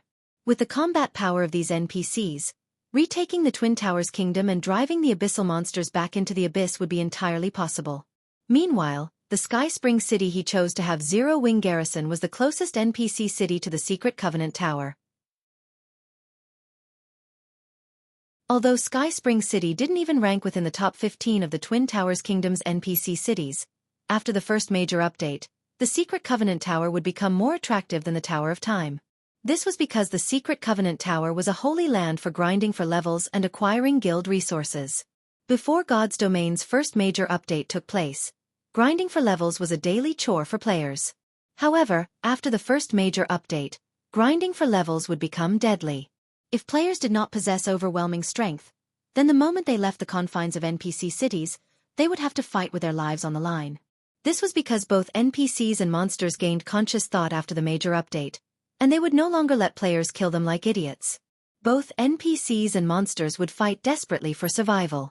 Hence, grinding monsters would no longer be simple, repetitive fights for EXP. Instead, it would become a fight where players bet their lives for EXP. In a situation where the two sides were roughly equal in strength, every fight would be incredibly taxing. In fact, after the major update, most players would no longer dare fight monsters that were significantly higher leveled than they were. Of course, the increased difficulty in killing monsters came in tandem with a drastic increase in the EXP monsters awarded, at least 10 times more than what they previously awarded. Even so, leveling up would still become an increasingly laborious task in the future. However, it was a different story in the Secret Covenant Tower. The countless monsters trapped in the Secret Covenant Tower's special space had already gone crazy, and did not possess any consciousness or intelligence. The only thing on their minds was slaughter. Yet, despite the lack of intelligence, the monsters inside granted the same amount of EXP as the monsters in the outside world. The only problem was that entering the Secret Covenant Tower cost magic crystals. In addition, the monsters inside did not drop coins or magic crystals. The value of the materials they dropped was also negligible. Fortunately, the Secret Covenant Tower wasn't completely barren of loot. Hidden inside the special space were relics belonging to ancient civilizations. The deeper one progressed down the tower, the better the relics one could obtain. Examples would be weapon and equipment designs, master-ranked potion recipes, and even complete legacies for Tier 3 classes. Yes, complete legacies for Tier 3 classes. Unlike the Tier 3 legacies scattered in the outside world, a complete legacy could lower the difficulty of players' Tier 3 promotion by a large margin. A complete Tier 3 legacy could allow a guild to gain a large number of Tier 3 players within a short period. It wasn't an exaggeration to say that, for guilds, a complete Tier 3 legacy was 100 times more valuable than a fragmented legendary item. Meanwhile, complete Tier 3 legacies only started appearing from the 18th floor. This was a place that became available after the first major update. Before this, the Secret Covenant Tower was only a place for pre-level 100 players to grind for levels. It wasn't suitable for players past level 100. However, after the first major update, the Secret Covenant Tower would no longer be the same as before. In the past, after it was revealed that the Secret Covenant Tower dropped complete Tier 3 legacies, the various powers on the Eastern continent had swarmed to the Twin Towers Kingdom. This, in turn, had made the Twin Towers Kingdom one of the most dazzling kingdoms in God's domain, and Sky Spring City had also become an NPC main city that was second only to the capital city. Shortly afterward, Administrator Vico completed all the formalities needed for Zero Wing to garrison Sky Spring City. Lord Guild Leader, this is your Sky Spring City Guild token. Vico handed a golden token to Xueqi. He then explained, this token grants you partial authority to manage Sky Spring City, including its security and development. Once Zero Wing garrisons Sky Spring City, it will receive 10% of the city's profits as maintenance and management fees. No problem. Zero Wing will manage Sky Spring City well and turn it into the best city in the Twin Towers Kingdom, Xueqi said. Nodding. Once a guild garrisoned a city, it couldn't arbitrarily decide to abandon the city and seek greener pastures. One could say that the guild and city were bound together for good or ill. Thus, even after guilds obtained the qualifications to garrison an NPC city, they still had to be careful with their choice. Fortunately, Xueqi didn't have to concern himself with such a problem. Sky Spring City was bound to become one of the important hubs in the Eastern continent. The money and resources it could rake in would far surpass those of many royal capitals. If developed properly, the city could even rival imperial capitals. I pray that you can fulfill this wonderful goal, my lord, Vico said, feeling slightly surprised by Xueqi's confidence. Now that Zero Wing has officially garrisoned Sky Spring City, can we enable Sky Spring City's city teleportation network? Xueqi asked. Obtaining the resources Sky Spring City had to offer was only one of his goals in having Zero Wing garrison the city. What was more important for Zero Wing was the city teleportation network that came with garrisoning a city. This was also the main reason the various superpowers had frantically fought to secure a reserve seat. Certainly. However, your guild will have to handle the cost of binding with Sky Spring City's teleportation magic array, Vico said with a hint of joy in his voice. How much will it cost to construct one large-scale teleportation array? Xueqi asked. If it is only one, the material fee is 100,000 gold coins and 30,000 magic crystals. The labor cost is an additional 5,000 gold, Vico said. In total, it will cost 105,000 gold and 30,000 magic crystals. You guys sure are ruthless. It's just a bunch of ordinary materials, yet you're actually charging me 100,000 gold. Xueqi was flabbergasted at Vico's quote. If it were before, he might have accepted this price as normal. However, after gaining experience in constructing teleportation arrays, he knew that the materials needed were much cheaper than what Vico quoted him. At most, the material cost should total around several thousand gold. No. The materials the Twin Towers Kingdom uses are the best. No problems will occur even after 1,000 years of use, Vico assured sincerely while shaking his head. Fine, so be it. However, I want everything done within 2 hours, Xueqi said after taking a look at the time. It had been nearly a day since the first major update took place. Meanwhile, the first wave of the NPC population boom would occur on the second day after the first major update. This was also the moment darkness would befall the various powers. That won't be a problem, Vico said confidently. May I know which guild city you wish to construct the teleportation array in? Silverwing City. Xueqi answered after giving the question some thought. Silverwing City was pivotal to Zero Wing's future development and resistance against Saint's Hand. Hence, it was imperative that Silverwing City developed as rapidly as possible. Read latest chapters at Xueqi World. Although it is slightly far, so long as Milord makes the full payment, we will act immediately, Vico said, gritting his teeth as he looked at the map. To Vico's joy, Xueqi paid the 105,000 gold and 30,000 magic crystals without hesitation. After receiving the coins and magic crystals, the NPC promptly left the private lounge, evidently making his way to Silverwing City. Next, I'll have to see how much the NPC population will increase during the initial wave. Xueqi's gaze grew solemn after Vico left the room. Hopefully, the number isn't too significant. Although he had managed to execute his plan in time, its success still depended heavily on how much the NPC population grew after the first population boom. If the increase in NPC count was too severe, even Zero Wing would be overwhelmed. After all, the guild simply had too few Tier 3 combatants right now. Meanwhile, Tier 3 combatants were the minimum requirement for maintaining public order in guild towns. At 6 a.m., the sun slowly rose into the sky and shone its dazzling rays onto the various cities of God's domain, symbolizing a new day in God's domain.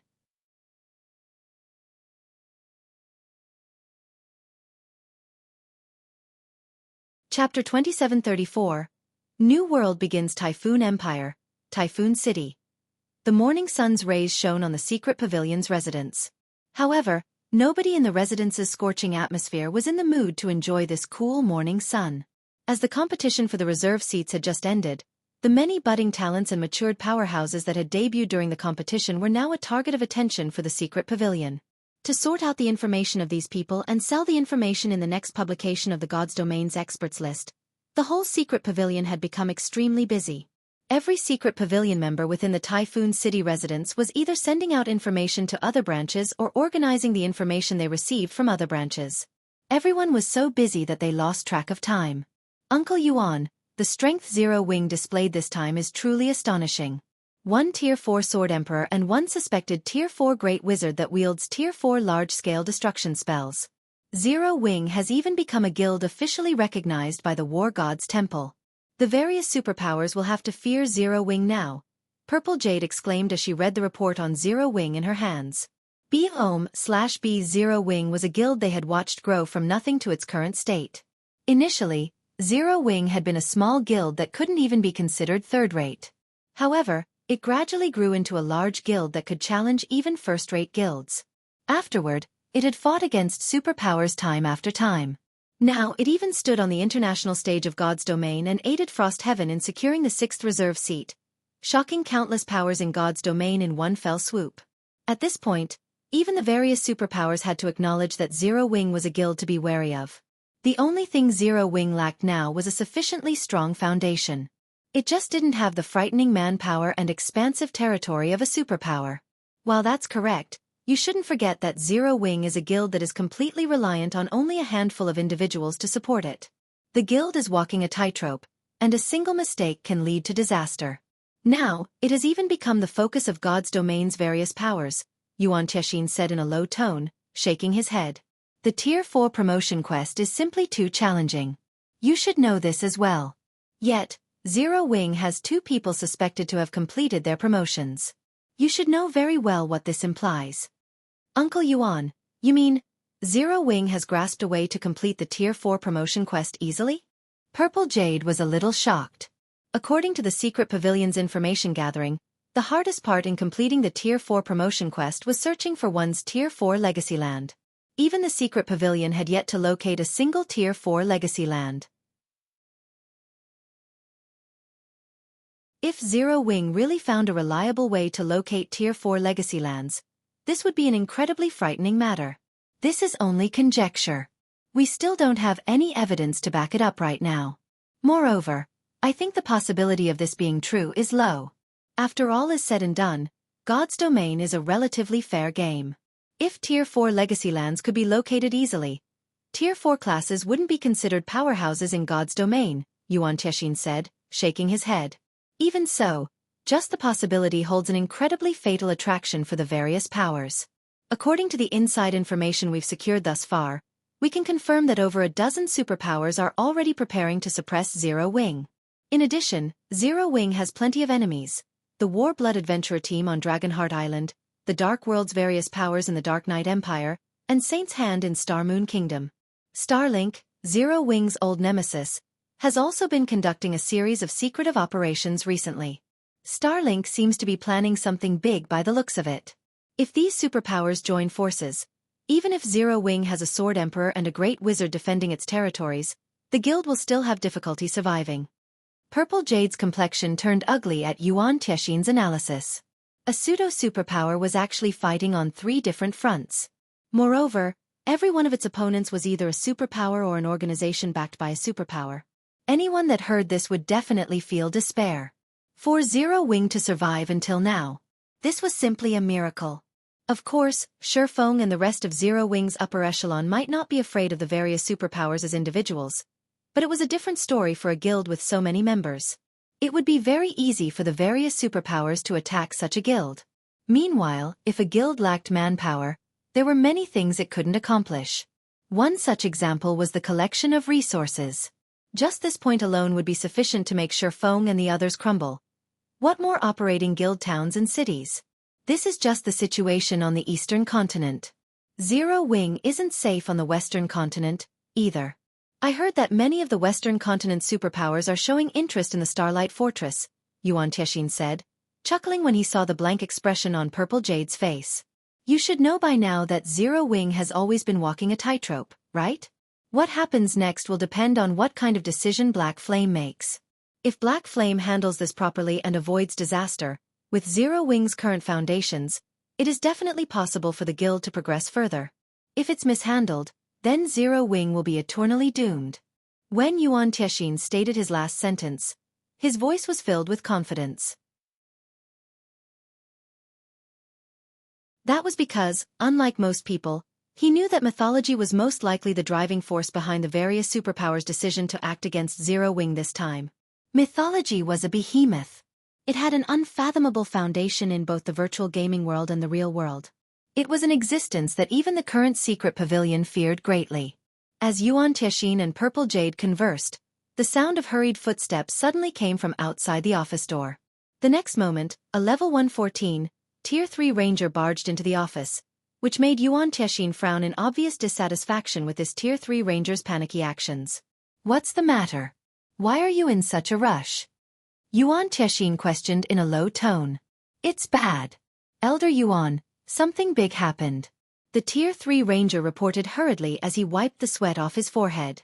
Just a while ago, our branches sent in news that a large number of NPCs have appeared on the streets of the various cities.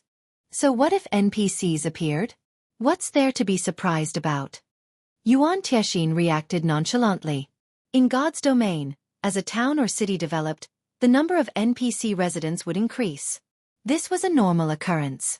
Moreover, players and NPCs practically lived in two completely different worlds. The interactions between the two sides were few and far between. But the numbers are far too massive, the Tier 3 ranger insisted anxiously. How many? Yuan Tixin asked, his curiosity piqued. Too many. I don't know how many appeared, either. Gulping, the Tier 3 ranger pointed at the nearby window and said, I think you should look for yourself, Elder Yuan. This matter has already caused an uproar among the players in the city. Uproar? Yuan Tixin couldn't help his puzzlement. Read latest chapters at Wuxia World. However, he felt that the ranger before him shouldn't be lying. He immediately stood up and approached the window. When the view outside the French window entered his sight, Yuan Tixin froze on the spot in stupefaction. Uncle Yuan? Purple Jade grew puzzled as well when she saw Yuan Tixin standing stock still. She then walked toward the window to take a look as well. NPCs thronged the main street outside the residence, talking and laughing in groups. Many were adventurers clad in exquisite equipment. Even the lowest leveled among them was level 120, while the strongest one reached level 194. Moreover, these NPC adventurers were Tier 3 on average, with even the weakest one at Tier 2. Aside from these NPC adventurers, there was also a large number of NPC civilians on the street. Purple Jade even saw NPC children running around, playing with pebbles on the street, and even fighting each other with wooden swords. These NPCs accounted for over 80% of the people on the main street.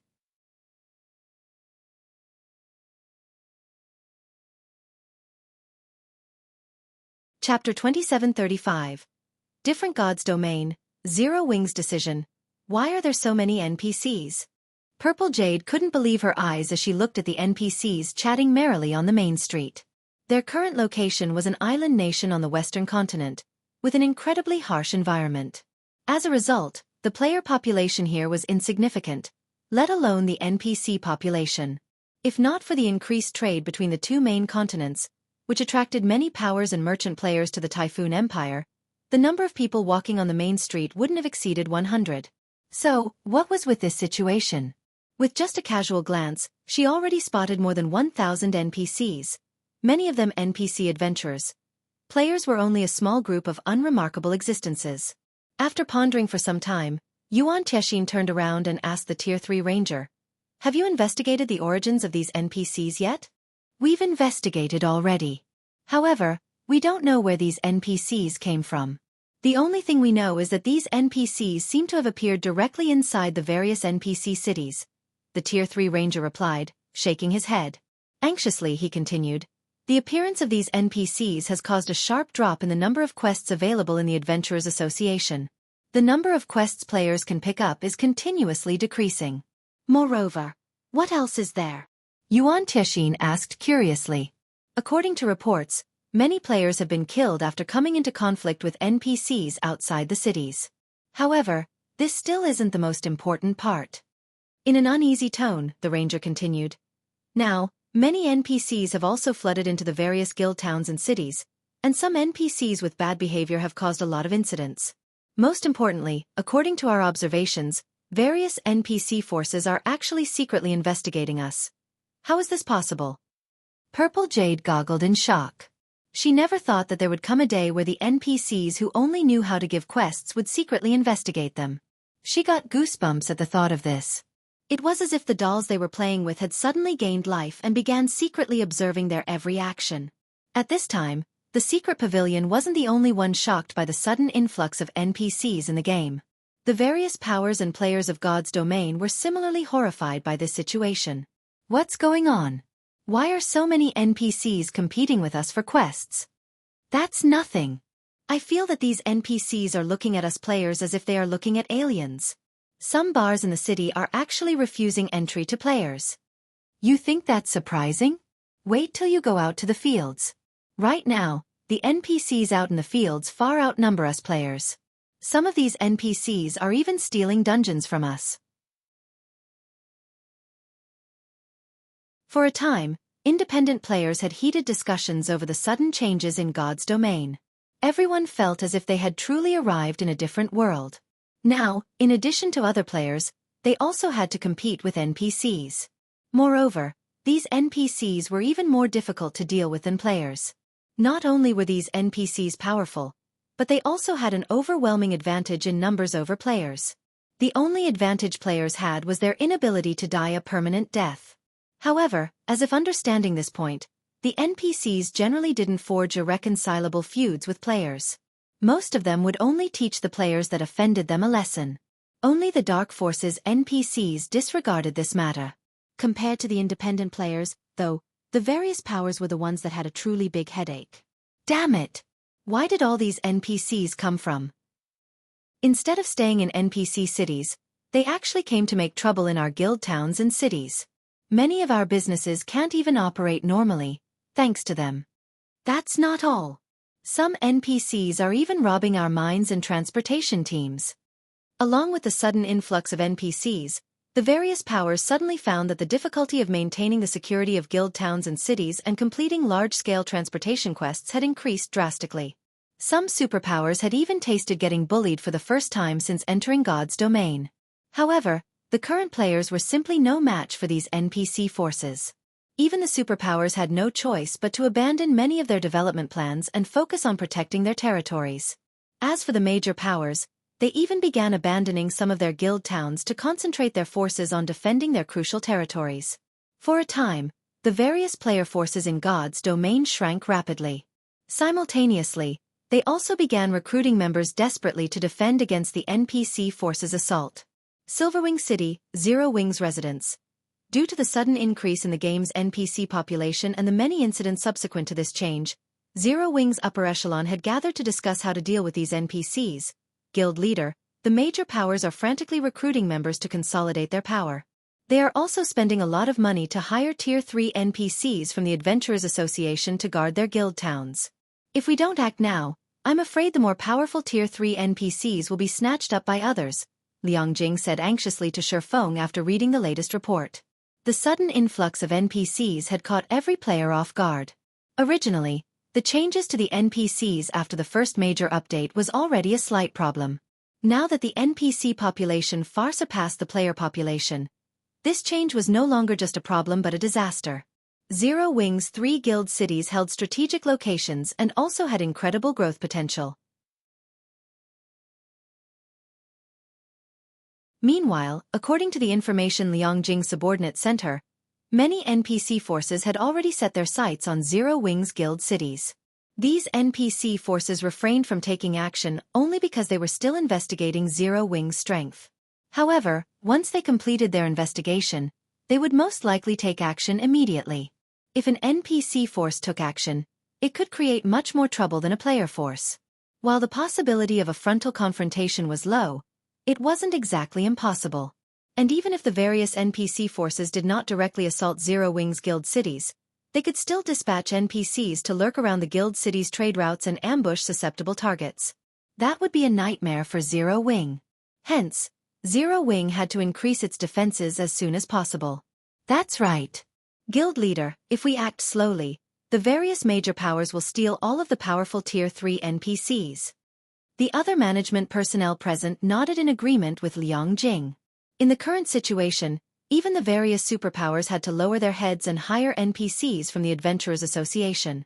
If Zero Wing didn't act now, it would soon be too late. After all, there was a limited number of Tier 3 NPCs available for hire at the Adventurers Association.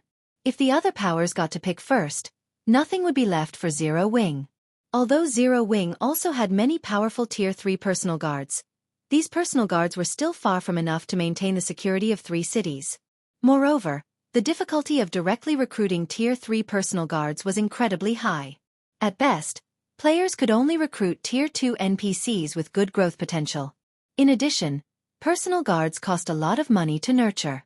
On the off chance these personal guards died in combat, Zero Wing would suffer a major blow. However, the Adventurers Association's NPCs wouldn't pose such a problem. Even if these NPCs died, it was none of Zero Wing's concern. The guild wasn't obligated to pay a huge price to resurrect these NPCs.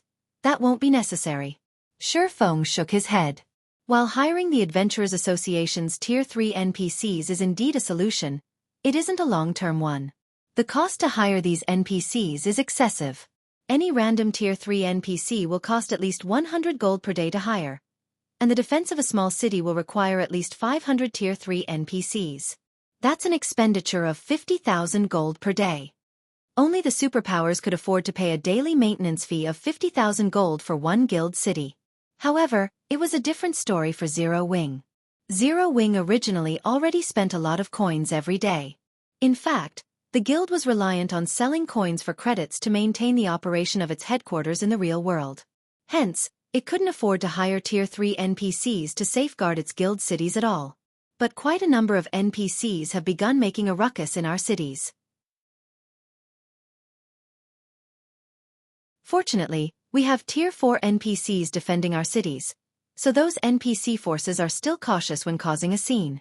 However, if those NPC forces take action against us outside our cities, we'll have a difficult time managing the situation, Yulan said worriedly. Previously, as their opponents were only players, they could still deal with the situation. However, now that their opponents were Tier 3 NPCs that ranged between level 130 and level 160, Zero Wing was in an incredibly unfavorable situation. Of Zero Wing's combatants, the only ones capable of fighting the hostile NPCs were the guild's personal guards. However, these personal guards were necessary for maintaining order in the guild cities. Let's just stop caring then, Shifeng said, chuckling. Yulan was stunned by Shifeng's response. Stop caring? At this moment, let alone Yulan, the other Zero Wing executives present were also stunned. What did Shifeng mean by that? If they stopped caring about this situation, how would the three guild cities generate income? If the guild cities lost their trade routes, the items sold by NPCs would disappear from the cities. If that happened, the cities would lose a significant portion of their attraction for players. Moreover, the taxes collected from NPC merchants made up a large portion of the guild cities' income. From today onward, Zero Wing's three guild cities will prohibit entry to unrelated NPCs. As for NPC merchants, we'll set an exception for them. However, each shop is allowed to bring only 10 people into the cities, Shifeng said calmly. In addition, raise the entrance fees in all three cities to 20 silver coins and double the rent for the shops. However, partnered powers may receive a 20% discount. Guild leader. Everyone present in the meeting room gaped in shock at Shifeng's words. They could indeed prevent NPCs from making a ruckus in the three guild cities by prohibiting entry to the majority of NPCs. However, the development of the three cities would also stagnate. After all, players had to get their quests from these NPCs.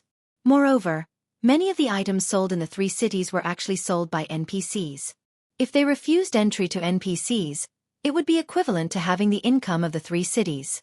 As for raising entrance fees to 20 silver and doubling shop rent, that was basically saying Zero Wing wanted no players inside its guild cities. Read latest chapters at Wuxia World. EU Zero Wing would be digging its own grave if it instituted these measures. Just get it done. I have my reasons, Shifeng said, not bothering to provide any additional explanations.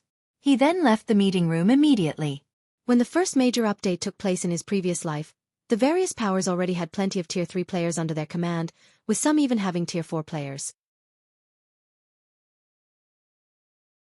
However, at present, not only was the NPC population boom much bigger than in the past, but the various powers also barely had any Tier 3 experts under their command. Hence, the damage the various powers would suffer in the ensuing chaos would definitely be much worse than in the past. While Zero Wing indeed possessed great strength and even commanded Tier 4 NPCs, it was still impossible to maintain the three guild city security with their current manpower. The only solution Zero Wing had now was to take decisive action and thoroughly prohibit NPCs from entering its guild cities. Afterward, he would have Zero Wing's members enter the secret Covenant Tower in full force to raise their levels and strength. Otherwise, once the NPC population increased even further and the NPC forces began their assault, Zero Wing would be in a ton of trouble. Soon afterward, Zero Wing's three guild cities announced Shifeng's decision to the outside world. All three cities immediately went into an uproar.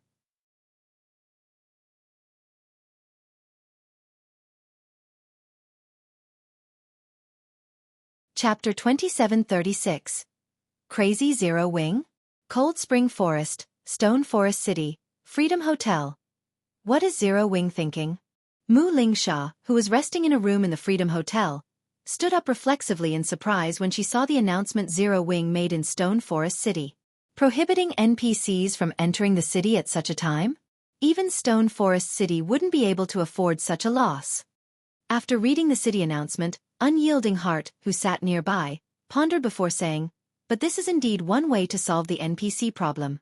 But at the cost of more than half of the city's revenue? Isn't this too huge a price to pay?" Moreover, Zero Wing directly raised the city's entrance fee to 20 silver to make up for the loss. "I'm afraid ordinary players won't be able to accept such a fee. Even the present Stone Forest City would have a hard time justifying it, let alone Zero Wing's two other guild cities," Mu Lingsha said in confusion. "The Dark World side is keeping an eye on us. If we show any signs of weaknesses, the Dark World's powers will make a move. I don't know the exact reason for Zero Wing's decision, but this is undoubtedly good news for our guild," Unyielding Heart said, smiling. "Good news." A blank look appeared on Mu Lingsha's face. She couldn't understand how this situation was beneficial to Unyielding Soul in any way. The increase in Stone Forest City's entrance fee will undoubtedly drive away many players. Meanwhile, you know how excellent Stone Forest City's environment is. It is the best place among the level 100+ neutral maps for players to get rid of the foreign energy invading their bodies. There is also nothing currently available that can compete with the Freedom Hotel, Unyielding Heart explained. If players start leaving Stone Forest City, empty slots will appear in the Freedom Hotel. We can have our guild members fill these slots. You're right. Mu Lingsha's eyes glowed in realization. I'll notify the guild leader and have him make the necessary preparations. Even before the first major update, Stone Forest City was incredibly crowded already. Meanwhile, the sudden influx of NPCs had only made the city even more crowded. The city's population had grown so much that the city's management had no choice but to limit traffic into the city. If many NPCs and players left Stone Forest City, it would indeed be a perfect opportunity for Unyielding Soul to develop there. Stone Forest City was one of the few player-owned intermediate cities in God's domain. If Unyielding Soul leveraged this opportunity, its guild members' average level might surpass that of other guilds. Orc Empire, Silverwing City. This is crazy. Zero Wing must be crazy. It doesn't matter if those NPCs are driven away, but why did the rent become more expensive too? This must be Zero Wing's conspiracy. Zero Wing must be trying to drive merchant players like us out of Silverwing City. Zero Wing is awesome. I support Zero Wing. Good riddance to those NPCs. This is a city built by players. I can't even pick up a quest, thanks to all those NPCs. The players residing in Silverwing City had mixed opinions regarding Zero Wing's new regulations. Some criticized Zero Wing for being money crazy, while others approved of the decision. Meanwhile, when the various major powers received word of Zero Wing's decision to prohibit NPCs from entering its cities, they were amused. How bold of Zero Wing. I want to see how it's going to continue operating its 3 guild cities. While everyone else is frantically recruiting members and thinking about how to keep themselves alive, Zero Wing is chasing people away. It seems Zero Wing has grown arrogant after helping Frost Heaven become one of the 12 reserve guilds. Now that Silverwing City has taken the initiative to step back in the Orc Empire, it's a good opportunity for our guild to grow. Relay my orders immediately. We'll have our guild town's entrance fee. We'll also lower the membership requirements for our guild. When the various major powers saw Zero Wing driving players away from its cities, they promptly took advantage of this opportunity to increase their market share in the Orc Empire. In less than half an hour, the number of players entering Zero Wing's 3 guild cities decreased significantly. Many ordinary players operating in the Orc Empire opted to visit other guild towns instead. The income Zero Wing generated from NPCs also fell sharply. Guild leader, this really won't do. In less than half an hour, our 3 cities have lost more than 20% of their traffic. At this rate, we would be fortunate to retain even 10% of our usual traffic, Yulan said after urgently contacting Xueqi.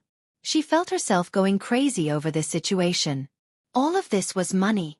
As Gentle Snow and Aqua Rose currently weren't in a suitable state to manage Zero Wing, the guild's management was left to Yulan and Liang Jing. Previously, they still weren't aware of Zero Wing's exact situation. However, after shouldering the 2 vice guild leaders' responsibilities, they discovered that Zero Wing had always been walking a tightrope. Now, the guild's financial situation was just barely balanced. However, if Zero Wing were to lose most of its 3 cities' income, the guild would most likely lose the ability to operate normally. After all, the training system in the real world required a lot of energy to operate. Moreover, the guild had increased its internal member count to 5,000. Thus, the amount of money the guild spent every day was staggering. To make matters worse, Zero Wing did not accept the investment of major corporations. If the guild lost its income of coins now, it wouldn't take more than a week for the guild to go bankrupt. I understand. Xueqi nodded and chuckled when he saw Yolan's anxious expression. But this is only spare change. Spare change. Yulan felt as if she was going to faint. They were losing hundreds of thousands of gold coins per day. Moreover, the various large guilds operating in the Orc Empire hadn't been slacking in developing their respective guild towns. Although none of them had created a basic city yet, they did have advanced towns. In addition, these guilds received a lot of funds from their investors. Hence, the facilities their towns had weren't that far from matching Silverwing cities. The main difference was that the security and convenience level in these towns were far from comparable to Silverwing cities. Shifting his camera angle, Xueqi smiled and asked, "Can you tell what this building in front of me is?" The next moment, what appeared on Yolan's screen was a massive, 5-story tall building. High walls surrounded this building, thoroughly isolating it from the outside world. The density of the mana within the walls was also considerably higher than that of the outside world. Moreover, the building looked the same as the teleportation halls found in NPC cities. A teleportation hall? Yulan gasped. That's right. A teleportation hall. Xueqi nodded. Moreover, this teleportation hall is the same as the ones found in NPC cities. The only difference is that this thing can teleport people to only one designated NPC city. But even if it can teleport players to an NPC city, I'm afraid the teleportation fee isn't something ordinary players can afford, Yulan said after calming down. It was indeed a great convenience for a guild city to have a teleportation hall. That way, players seeking to travel to Silverwing City or NPC cities could do so within a short period. However, this convenience did not come for free. The cost of teleporting between countries was incredibly high, ranging from several dozen silver coins to several gold coins. This was the reason most players opted to travel by mount or by airship. If players were merely using Silverwing City as a teleportation hub, they wouldn't save themselves much trouble. As for teleporting from the Orc Empire to NPC cities, they could use return scrolls. What you say is correct, but this teleportation hall is linked to a somewhat special location, Xueqi said, smiling. He fully understood what was going through Yolan's mind. Isn't the destination an NPC city? Yulan asked, puzzled. Even if Silverwing City's teleportation hall were connected to an empire's capital, it wouldn't be of much help to the current Zero Wing. The target destination is indeed an NPC city, but this NPC city is somewhat different from others. Xueqi nodded. He then added slowly, "You won't understand even if I explain it to you. The teleportation hall is already constructed. Contact Unyielding Soul and Crimson Emperor and have them send representatives to Silverwing City. Tell them I have a business proposition for them." Are we inviting them over now? Yulan asked in confusion. Read latest chapters at Wuxia World. The various superpowers were currently shrinking their spheres of influence, and none of them were having a good time. Even if Xueqi invited Unyielding Soul and Crimson Emperor for a discussion, the two guilds would most likely be incapable of solving Zero Wing's predicament. Yes, right now. I'm afraid this is something Zero Wing will have difficulty monopolizing, so we'll need some helpers, Xueqi said, nodding. Guild leader, what are we going to do? Yulan couldn't help asking out of curiosity. The Zero Wing of today was no longer the same as before. It already possessed incredible strength. Yet, Xueqi intended to ask two superpowers for help. This was undoubtedly going to be a huge operation. Moreover, he had even chosen such a precarious time to carry it out. Any mistake could easily lead to huge problems for the guild. Hearing Yolan's question, Xueqi chuckled and said casually, "It's nothing. It's just an operation to turn Zero Wing into a true giant in God's domain."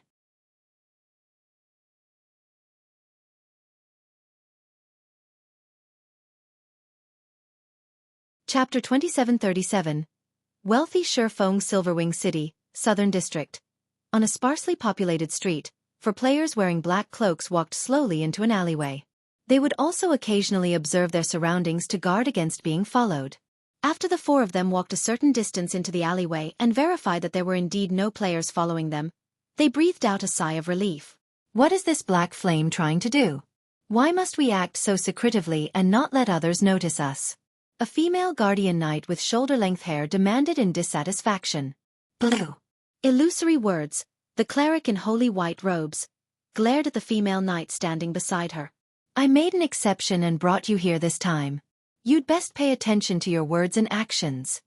Blue Gown was the vice commander and lead MT of the main force under Illusory Words' command. She ranked third among the guild's new talents and was also Illusory Words' confidant, who would succeed Illusory Words as vice-guild leader in the future. Unfortunately, Blue Gown had a common failing, one that plagued all newcomers trained by superpowers. She did not place anyone outside of super first-rate guilds and super guilds in her eyes. After Illusory Words' scathing reprimand, the beautiful female knight dared not continue with her complaints. Big sis Illusory, I won't talk about this anymore, so you mustn't forget to bring me along for future matters, Blue Gown said pitifully. Pay attention next time, Illusory Words said as she gave Blue Gown a pampering look. She then turned to Unyielding Soul and Mu Lingsha and said, I apologize for letting you see such a joke. It's normal for newcomers to be a little arrogant. You can't achieve anything if you don't have such arrogance. You don't have to mind us, Vice Guild Leader Illusory, Unyielding Heart said. He had long since gotten used to similar sights. In any other virtual reality game, being one of the top-ranking newcomers of a super first-rate guild was indeed something worth boasting about. After all, a single super first-rate guild or super guild was more than enough to rule an entire virtual reality game back then. How could the top talents of such guilds not be a little arrogant? Hence, it was only natural that these newcomers looked down on up-and-coming guilds. However, the situation was different now. At this point, God's Domain was practically a unique existence already. A game that even international corporations poked their hands into. The influence the various powers in God's Domain held was thousands of times greater than what they held in other virtual reality games. One couldn't use common sense to judge the powers operating within the game at all. Meanwhile, when Blue Gown heard Unyielding Heart's words, although she didn't say anything in response, her eyes held a hint of dissatisfaction. However, I wonder why Guild Leader Black Flame called both our guilds over this time? He even instructed us to keep our visit a secret, Mu Lingsha said. The current Zero Wing was like the midday sun. Its current problems had a very easy solution. Let major corporations invest in the guild. So long as Zero Wing possessed sufficient capital and background, maintaining its current sphere of influence would be a piece of cake. However, Shifeng did not do so. Instead, he had asked their two guilds over to discuss business. Mu Lingsha couldn't help her puzzlement over Shifeng's solution to Zero Wing's current predicament. I can't even begin to guess Guild Leader Black Flame's thoughts, but based on his approach this time, I suspect this isn't going to be a simple matter, Illusory Words said, shaking her head. Shifeng had brought her too many surprises and miracles. Now, she wouldn't find it surprising if he created another miracle. After all, Zero Wing had even managed to help Frost Heaven secure the 6th reserve seat. We don't need to guess anymore. Pointing at tall walls some distance ahead, Unyielding Heart said, that should be the place Guild Leader Black Flame told us about. Let's just head inside and listen to why he called us over. When Illusory Words and the others saw the walls Unyielding Heart indicated, they were a little surprised. They never thought that the depths of this small alley would conceal such a massive structure. Although the walls were only around a dozen meters in height, the area they occupied was significant. The enclosure they formed could easily fit a football stadium. Based on the enclosure size, the building inside should be at the advanced construction standard at the very minimum.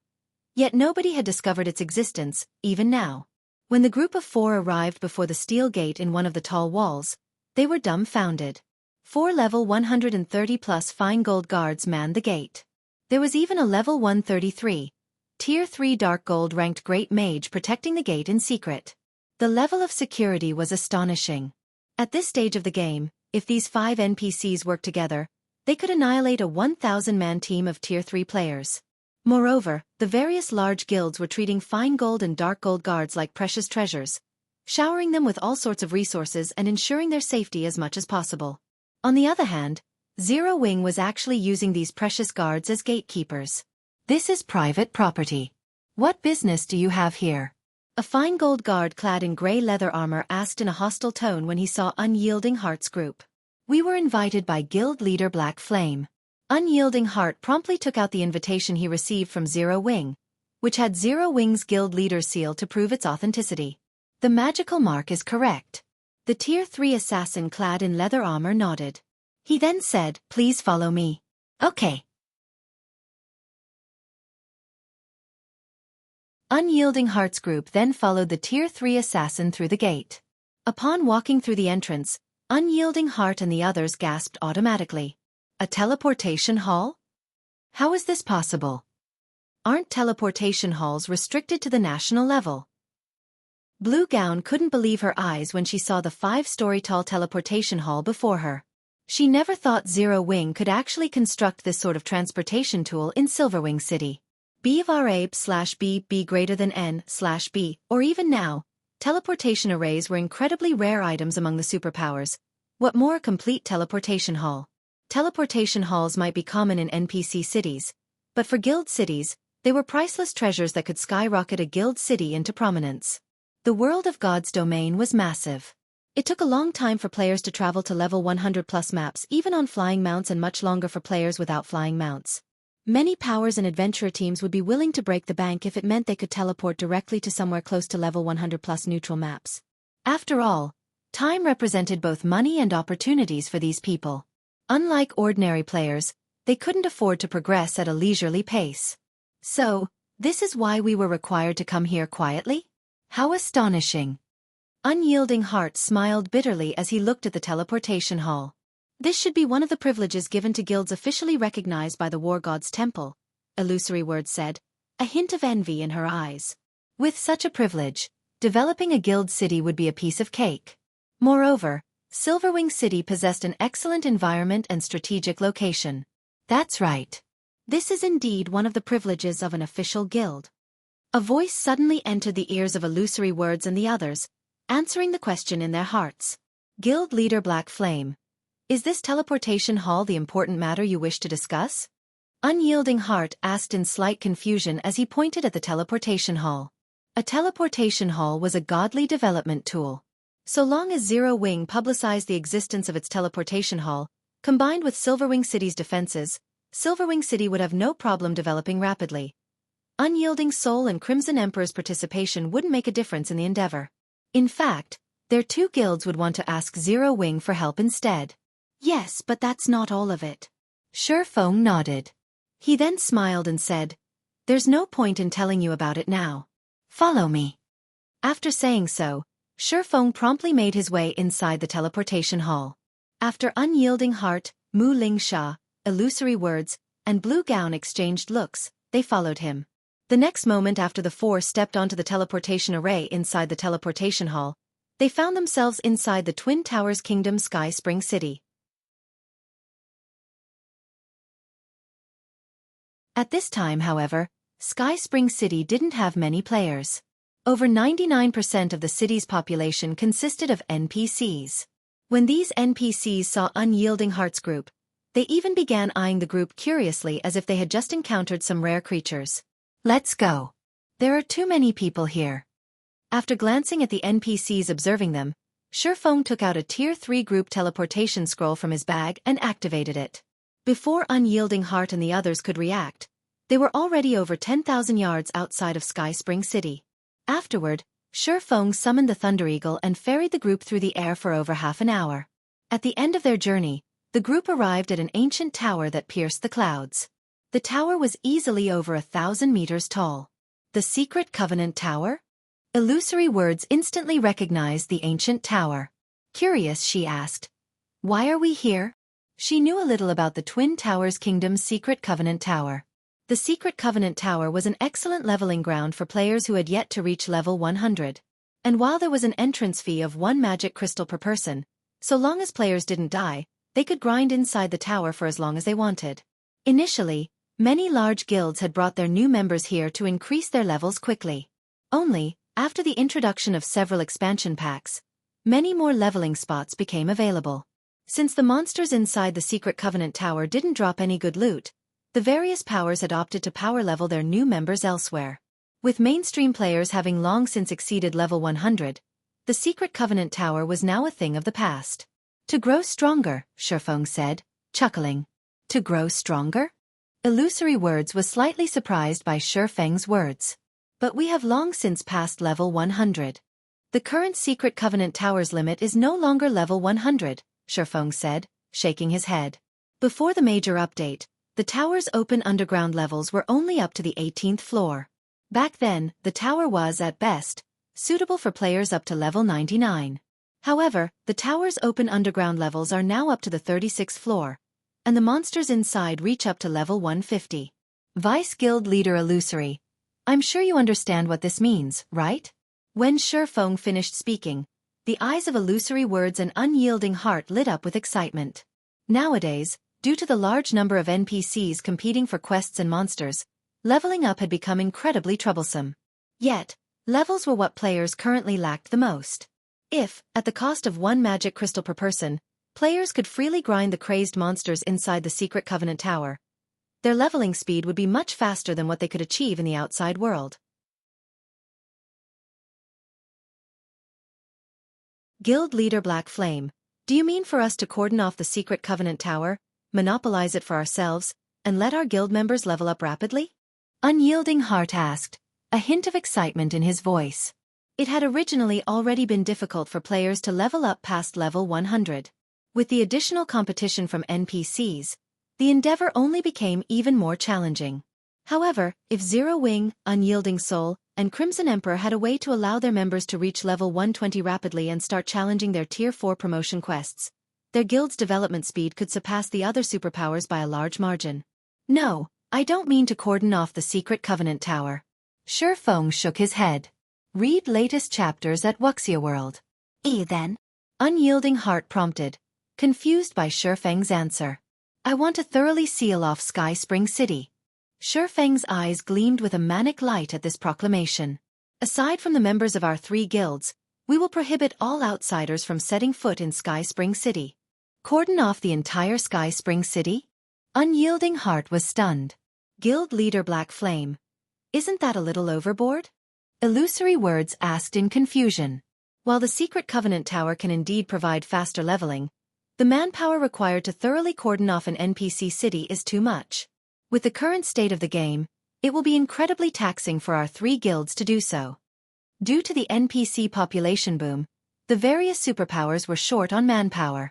Meanwhile, even if Sky Spring City was in decline, its player population still exceeded 100,000. The manpower required to chase away all these players from the city was no laughing matter. Not to mention, their 3 guilds would also have to station many players in the city long term. If we were doing this only for levels, it would indeed be a waste to cordon off the entire city, Xueqi said. He then walked to the Secret Covenant Tower, pointed at the 2nd floor teleportation array that led to the 19th underground floor, and looked at Illusory Words and the others. He then smiled and continued, but what if the Secret Covenant Tower contains complete legacies for the various Tier 3 classes?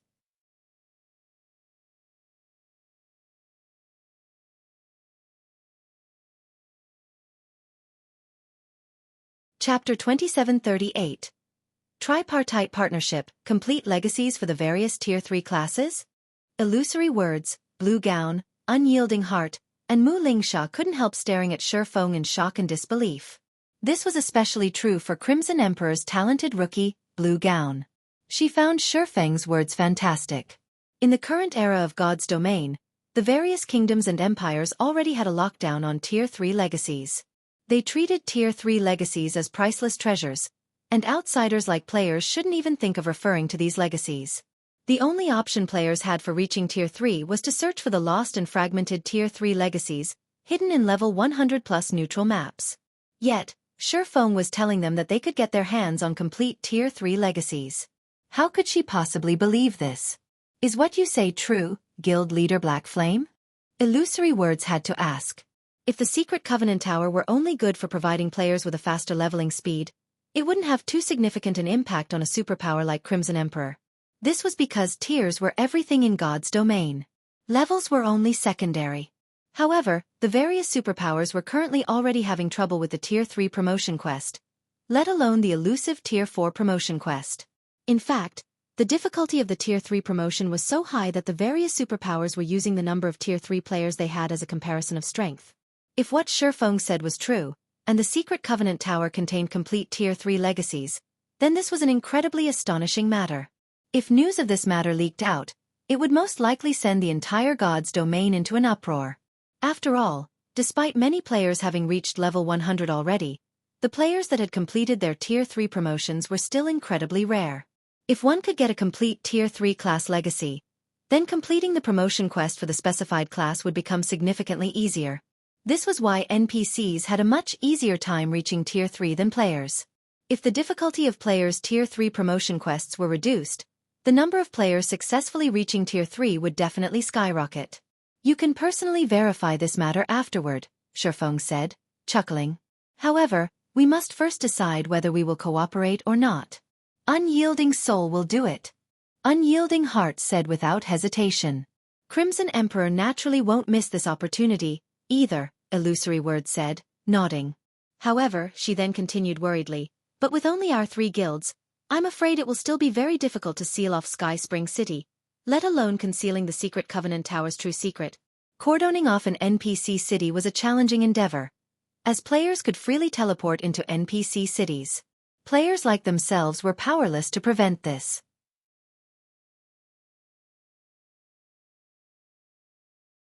At most, they could keep players inside the city from leaving through the main gate and kill anyone that insisted on doing so. However, aside from the main gate, players had other means to exit an NPC city. One example would be a teleportation scroll like what Xueqi used. The second problem was the matter of the Secret Covenant Tower containing complete Tier 3 legacies.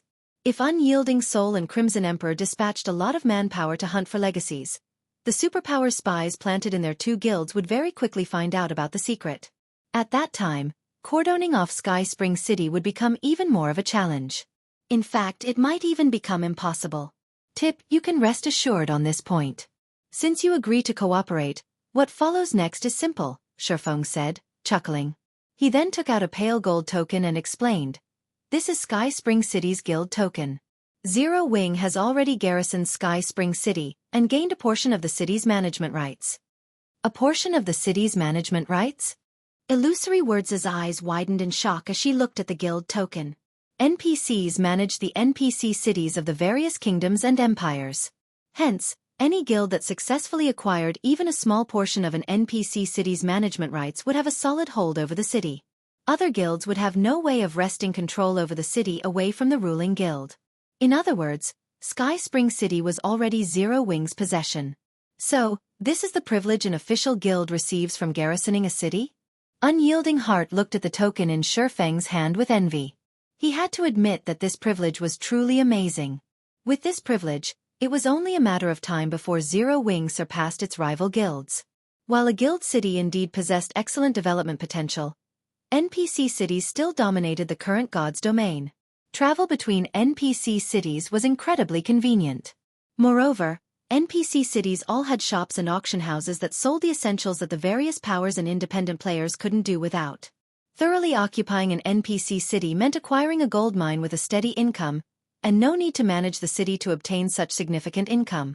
This was something the various superpowers dreamed of having. That's right. This is a privilege for guilds officially recognized by the War God's Temple, Xueqi said, not bothering to hide the truth. With this token, I can enact a magic ban over Sky Spring City, preventing the use of any teleportation tools within it. This way, players can only walk if they wish to exit the city. In addition, for the sake of keeping the Secret Covenant Tower's Tier 3 legacies a secret, our 3 guilds should rely on only our main force members to hunt for the legacies. To begin with, it's pointless to have a large number of players hunt for them.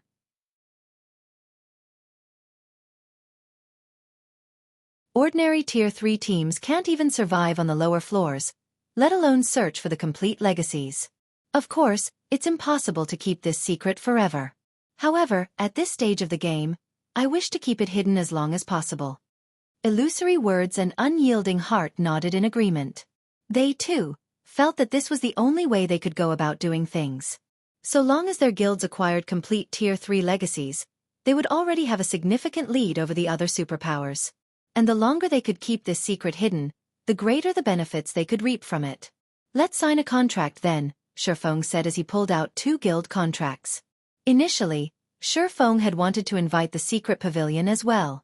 However, the secret pavilion was a business-oriented guild and always held itself detached from the struggles between guilds. If the secret pavilion suddenly cordoned off an entire NPC city, it would create a huge commotion. In other words, it would seem quite abnormal. Hence, Unyielding Soul and Crimson Emperor were much more suitable for this partnership. After all, the 2 guilds were currently in a weakened position. Cordoning off an entire NPC city for the sake of acquiring more resources would be very normal for them. Even if the other superpowers found out that the 2 guilds' objective was the Secret Covenant Tower, the superpowers would, at most, think that the tower provided players with faster leveling. As for permanently cordoning off Sky Spring City, Xueqi had never intended to do that. Zero Wing was in dire need of funds. Cordoning off Sky Spring City to allow the guild to gain some advantages might be fine in the short term, but sealing off the city forever would be unprofitable. Fortunately, although it would be impossible to earn money off other players and powers while Sky Spring City was cordoned off, the income from Unyielding Soul and Crimson Emperor would still be considerable. After all, both Unyielding Soul and Crimson Emperor had guild residences in Silverwing City.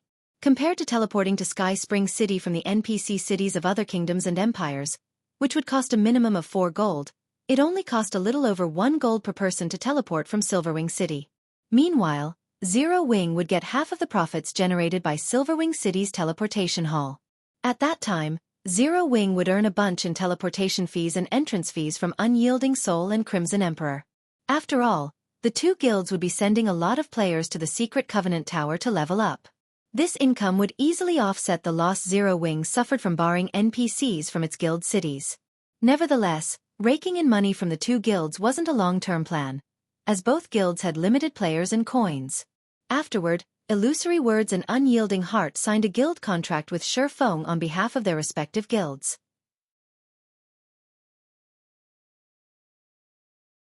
The terms of the contract were simple. Unyielding Soul and Crimson Emperor would help with cordoning off Sky Spring City from the outside. And aside from their main force members, the 2 guilds' other members were prohibited from visiting the Secret Covenant Tower's 30th underground floor and beyond until the tower's secret had been discovered. Unyielding Soul and Crimson Emperor would also share the magic crystal cost of maintaining Sky Spring City's magic ban. This condition was incredibly disadvantageous for the 2 guilds. They were basically contributing both manpower and resources. However, Unyielding Heart and Illusory Words did not voice any opinions about this condition. After all, Xueqi had given their 2 guilds an opportunity to surpass the other superpowers. Moreover, Zero Wing could still partner with other superpowers. On the other hand, their 2 guilds had only Zero Wing. After the 3 signed a contract with each other, Illusory Words and the others promptly returned to their respective guilds to brief their guild executives. At the same time, they also began making the necessary preparations to cordon off Sky Spring City and send personnel into the Secret Covenant Tower. This matter was of utmost importance to their 2 guilds, so they had no choice but to be incredibly careful in their actions. It would also take some time to fully cordon off Sky Spring City. Likewise, Xueqi had Fire Dance, Yulan, and the others prepare for the Secret Covenant Tower. After seeing that there was nothing left for him to do, he chose to go offline to rest. Although staying logged into the game for more than 24 hours wouldn't cause him any harm, he still had to do his daily exercises. Zero Wing's headquarters, top floor lounge. By the time Xueqi returned to the real world, the sun outside was already illuminating the entire room. It was close to noon. "Guild leader, you're finally out." Liang Jing suddenly contacted Xueqi. In a slightly joyful tone she said, "Miss Mushin has been waiting in the reception room for quite some time now. She says she's here to deliver all the things agreed upon previously. Moreover, she is also going to give Zero Wing a 300 million capital injection at no cost. 300 million credits. Read latest chapters at Wuxia World. EU. With this much money, Zero Wing could survive for quite some time even without selling coins for credits." She sure came quickly. Xueqi was startled by the speed. He had anticipated having to wait for a few days. After all, The remuneration Frost Heaven promised Zero Wing was significant. The 3 upper zone reserve slots aside, just the 50 bottles of S-rank nutrient fluid should take Frost Heaven quite some time to gather. Do you want to meet her now? Liang Jing asked. Of course. Xuefeng nodded. Let me clean up first. I'll head over as soon as I'm done.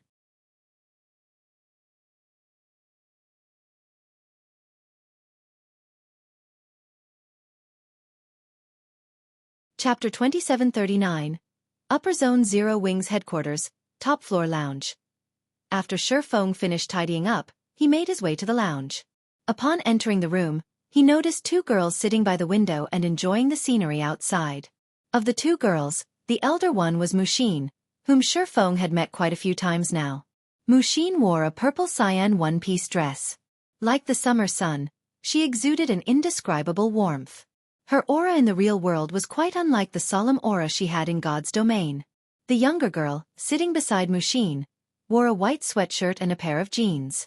Although the younger girl gave off a sense of purity and sassiness, her petite figure only made her look like a little girl pretending to be an adult. This younger girl was someone else Xuefeng had met in God's domain before.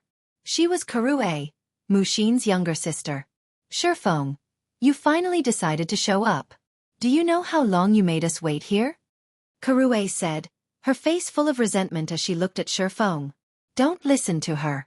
We didn't wait very long, Muxin said, shaking her head. My sister and I can also take advantage of this time to relax and appreciate the city scenery in the outside world. And from what I've seen thus far, I have to say that this is quite an enjoyable feeling. Muxin's words confused Xuefeng a little. Appreciate the outside world city scenery? Oh right. I haven't told you about it yet. Noticing the confusion on Xuefeng's face, Muxin smiled faintly and said, My sister and I have always lived in the upper zone, and we very rarely come out from there. I see. Xuefeng nodded. However, Muxin's answer only served to confuse him further. Miss Muxin, is there no urban landscape inside the upper zone? All upper zones were established in first-tier megacities. Logically, urban landscapes should be very common in such cities. In fact, the scenery these megacities offered should be much more spectacular than what was visible from Zero Wing's headquarters. You'll understand once you visit the upper zone, Muxin said, a friendly smile appearing on her face. The upper zone is different from other places. Although Uncle Hong has given you the reserve slots, you still need to register with the upper zone first before you can enter. However, you're probably unfamiliar with the upper zone, so Uncle Hong sent me to escort you so that you can avoid any unnecessary troubles. That's right. If you don't have the guidance of veterans like us, you'll face a lot of trouble once you enter the upper zone, Kurue said delightedly.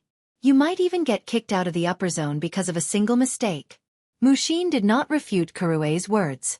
Looking at Muxin, Xuefeng said, I'll have to trouble you then. It's no trouble. Muxin shook her head. She then continued softly. It is only thanks to you that Frost Heaven has managed to become a reserve guild. After saying so, Muxin picked up the black briefcase beside her seat. There are 50 bottles of S-rank nutrient fluid here. You should store them well, Muxin said after opening the briefcase. She then warned, however, while the S-rank nutrient fluid is indeed an excellent product, it's best to avoid overusing it, as it is still incomplete. It isn't a finished product? Xuefeng was surprised by this revelation. The S-rank nutrient fluid was something countless people fought to obtain. Just the fact that it could maintain a person's youth was already unbelievable.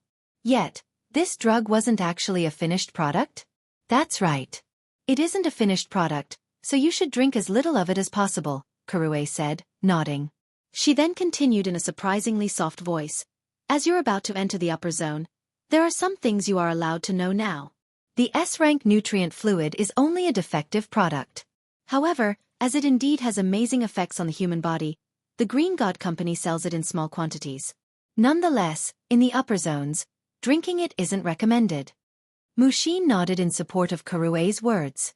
Thus far, Kurue and I have drunk only 2 or 3 bottles of S-rank nutrient fluids because of special circumstances.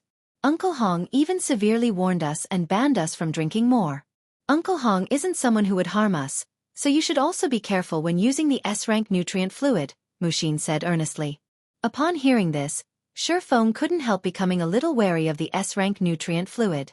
He then said, I understand. I'll have my people drink as little of it as possible.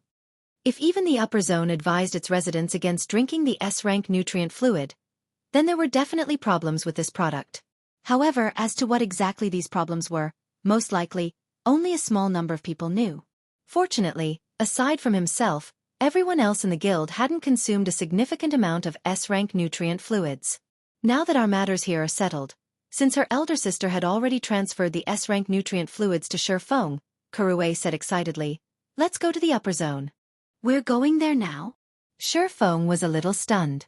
The upper zones were established only in certain first-tier cities, which were several hours of flight away. At this time, half the day had gone by already.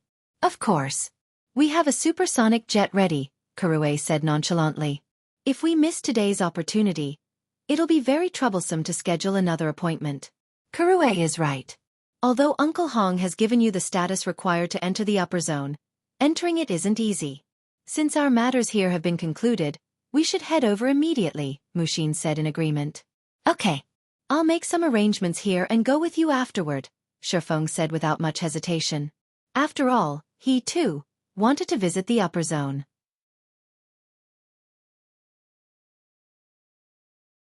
Not to mention, Gentle Snow and Aqua Rose's situation wasn't exactly optimistic. If left alone for too long, they might even fall into a coma. Moreover, during his previous life, the upper zone was a place that even the executives of the various super first-rate guilds and first-rate guilds yearned to live in. As for the guild leader of a second-rate guild like himself, visiting the upper zone was something he never even dared to dream about. Mushin being willing to escort him to an upper zone was naturally to his advantage. After Feng passed on his guild affairs to Liangjing, he went to the airport with Mushin and Xueqi. During their journey, Feng had to admit that the Boulder Corporation was indeed wealthy and influential.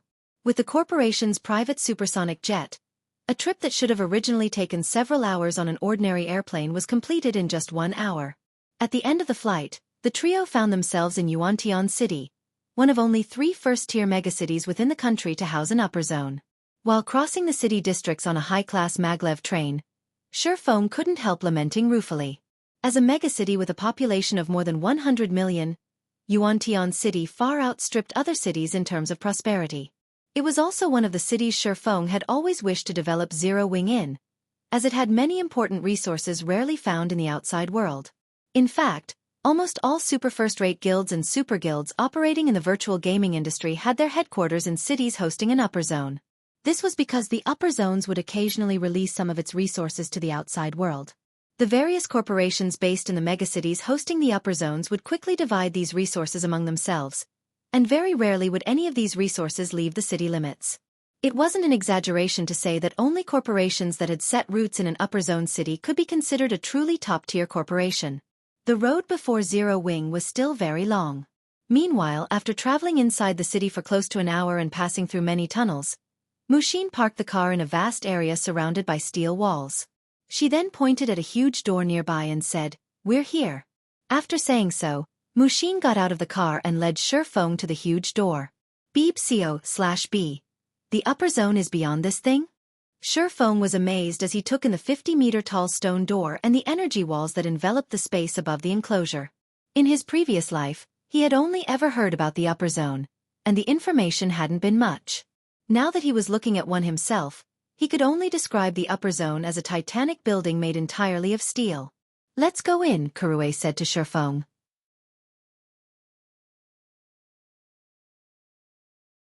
As she pointed at the passageway underneath the huge door and a line of several dozen people entering it, she beamed at him and continued, "However, you have to be careful once you enter. Read latest chapters at Wuxia World.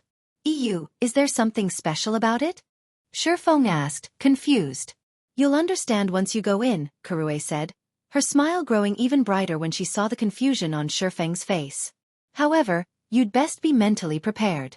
Once you go inside, you won't have a chance to return to your own world." Afterward, Xueqi stopped speaking and walked toward the passageway. Mushin had remained silent all the while. However, after a moment, Mushin took a deep breath and looked at Feng. She then said earnestly, "Although Xueqi is right, there are unimaginable opportunities available in the upper zone. If you can prosper inside, even the various international corporations will have to treat you with respect. Anyway, time is almost up. Let's enter as well.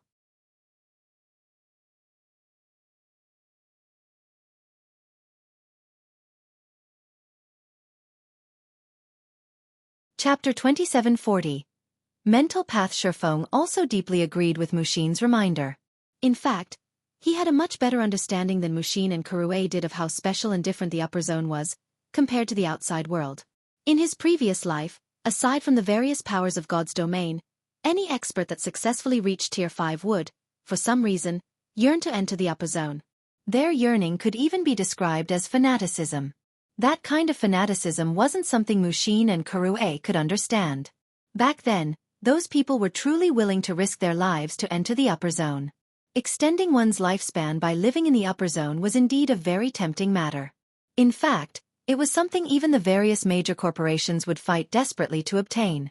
However, back then, Xuefeng could tell that those Tier 5 experts weren't risking their lives just to extend their lifespans.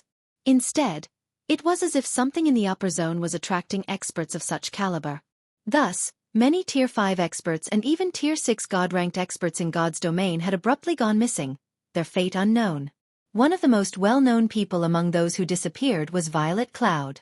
As a Tier 6 cleric god, Violet Cloud had been in existence even the various superguilds had a headache dealing with. In the past, in order to enter the upper zone, Violet Cloud had agreed to the harsh conditions of a superguild. After completing these conditions, she had entered the upper zone. However, she had also disappeared from God's domain from then on. Hence, whether it was Kurue's warning or Muxin's reminder, Xuefeng still wished to take a look at what exactly the upper zone was. When Xuefeng arrived before the entrance of the dark passageway, there were already several dozen people lined up there. These people were equally split between genders, and none of them looked to be over 20 years old, with the youngest one looking to be only 16 years old. Meanwhile, despite the arrival of beauties like Muxin and Kurue, these people practically ignored the two. Instead, they all focused on Xuefeng, who was wearing casual sportswear. Another newcomer arrived. Judging by his appearance, he didn't come prepared at all. He's definitely another one of those despicable bastards that got in through connections. Shoo, don't let him hear you. We can't afford to offend such people.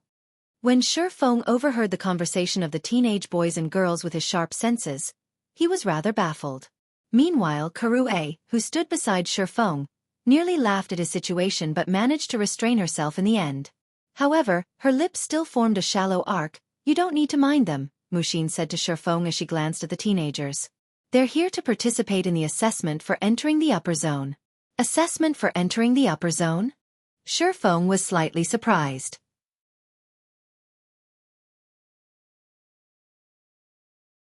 This was his first time to hear of this. As far as he knew, the only reliable way for an outsider without connections to enter the upper zone was through recruitment by the Green God Company as a talent. Unlike what you would expect, the upper zone isn't limited to just people with authority, Muxin explained. The upper zone is also where the Green God Company nurtures its internal talents. These youngsters are all talents who have passed the Green God Company's preliminary tests. So long as they pass this assessment, they will also gain entry into the upper zone. However, this assessment is only available to talents under the age of 20. Talents past this age can only work outside. As for the assessment's content, it is simply to get through this passageway and enter the upper zone. Pass through this passageway? Xuefeng asked in confusion as he pointed at the dark tunnel ahead. That's right. This passage is nicknamed the mental path, and it tests and tempers a person's mental strength. The mental path is normally closed, so it doesn't have any significant effect on people. However, when the mental path is activated, only 3 to 5 people get through it every year. Very few among those who participate in the Green God Company's test actually pass it, Muxin said, nodding. However, so long as one passes the test, not only will they receive priority training from the Green God Company, but they will also receive a significant reward. Kurue nodded in agreement with Muxin's words. She then said pridefully to Xuefeng, I passed this mental path last year. Big Sis is even more of a genius, and she passed it at the age of 15. She caused quite a sensation in Yuantian City's upper zone back then. While Muxin was giving Xuefeng an explanation, a young man walked out of the passageway. This man wore a tight-fitting t-shirt that thoroughly revealed his skeletal structure and muscles. His physique was elegant and full of power, like a cheetah's. However, despite his apparent youth, his aura suggested that he had experienced the vicissitudes of life. It was evident he wasn't as young as he looked. Upon noticing this man's arrival, the teenagers, Mushin, and Xueqi promptly tensed up. Ha! Another newcomer? The young man was slightly surprised when his gaze fell on Xueqi. Supervisor Luo, you misunderstand. He is here to register. He's not an examinee, Mushin explained. Oh, so Hong Xinyuan gave his reserve slot to him? Suddenly, a trace of disgust flashed in the young man's eyes as he took a second glance at Xueqi. What a lucky kid. However, the Green God Company is conducting an assessment today. If you want to enter, you'll have to go with these youngsters. I don't have the time to shut down the passageway again. Mushin frowned when she heard the young man's words. It was no secret that Luo Hanbing and Hong Xinyuan were rivals in the upper zone.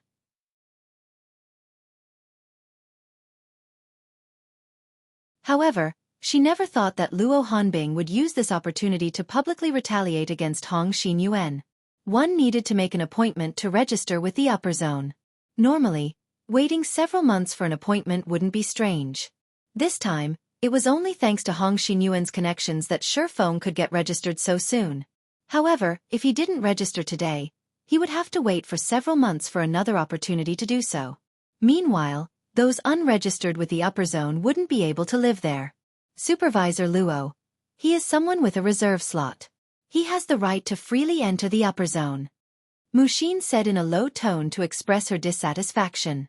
I never said I was stopping him from entering. Luo Hanbing sneered. He can enter whenever he wants. If he can't enter now, he can just enter tomorrow. As soon as Luo Hanbing finished speaking, the teenage examinees nearby nodded in agreement. That's right. The passageway is always open. Since he already has identification in the upper zone, can't he enter whenever he wants? Supervisor Luo is right. If he can't enter now, he can just enter tomorrow. Why must he compete with newcomers like us? The teenage newcomers instinctively despised people who enter the upper zone through connections. After all, they had gone through great difficulties to reach this point. They even had to walk through the activated mental path to secure identification in the upper zone. In comparison, Xueqi could obtain identification without having to do anything. He made their efforts look like a joke. Xueqi also couldn't help glaring at the supervisor surnamed Luo. She then whispered to Mushin saying, Big sis, why don't we come back at another date? That bastard clearly won't let us in today. As one of the upper zone supervisors, Luo Hanbing wielded greater authority in the upper zone than Hong Xinyuan. Even if they reported this matter to their uncle, they wouldn't be able to do anything about this situation. After all, Luo Hanbing's actions were not completely unreasonable. All right, if you don't want to enter, don't get in the way, Luo Hanbing said impatiently. The newcomer assessment this time is very important. If it gets delayed, even Hong Xinyuan won't be able to bear the consequences. You, however, just as Mushin wanted to say something, a voice suddenly entered everyone's ears. Supervisor Luo, so we can enter right away? The owner of this voice was none other than Xueqi, who had remained silent all this time. Xueqi. Mushin stared at Xueqi in stupefaction. She never thought Xueqi would actually consider challenging the mental path. Let alone Mushin, even Luo Hanbing and the others were surprised. Kid, it seems you're quite bold, Luo Hanbing said as he looked at Xueqi. Chuckling, he continued. Go on in then. However, let me give you a warning.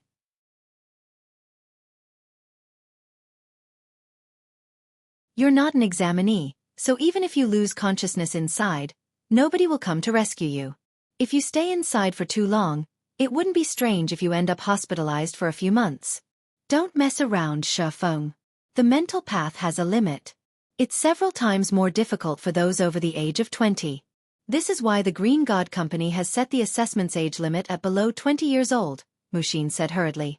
Not many people knew this, but the Green God Company had previously allowed people over 20 years old but under 25 years old to participate in the assessment as well.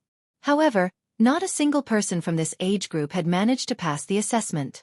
As a result, the company limited the assessment to only people under the age of 20.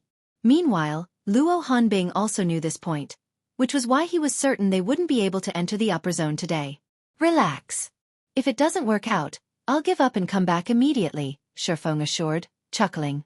Tests of mental strength were considered fortuitous opportunities in God's domain. After all, the promotion quests for Tier 4 and above set an incredibly high requirement for players' mental strength. Meanwhile, after Xuefeng's concentration had reached the Tier 4 standard, he had hit a bottleneck and failed to make further progress. With such an opportunity before him, he naturally had to give it a try. After saying so, Xuefeng walked straight into the dark tunnel, leaving behind Muxin, who remained in a daze. All right, you newcomers head in, as well. Remember, you have only 1 hour. At Luo Hanbing's words, the newcomers promptly took deep breaths. Only after adjusting their mental state to its peak condition did they enter the passageway one after another. Read latest chapters at Wuxia World. Ew, big sis, what should we do? Kurue was also at a loss in this situation. She never thought Xuefeng would be so courageous. Previously, when she told Xuefeng to be careful when he entered the upper zone, she meant for him to be careful of the mental path. After all, even when inactive, the mental path significantly affected people older than 20. If he wasn't careful, he might end up fainting. Yet, now, Xuefeng was walking straight into the fully activated mental path. The mental path is too dangerous for me, Muxin said anxiously. After giving the matter some thought, she said, "You should go after him. If it looks like he can't hold on any longer, bring him back immediately." Ha! What a troublesome guy. Does he think he is still in God's domain? Kurue grumbled somewhat unhappily. However, in consideration of the overall situation, Kurue still entered the passageway. You're tuning in to the Xueqi's Martial Arts Saga YouTube channel. Don't forget to subscribe and join us on this journey to catch the most captivating stories.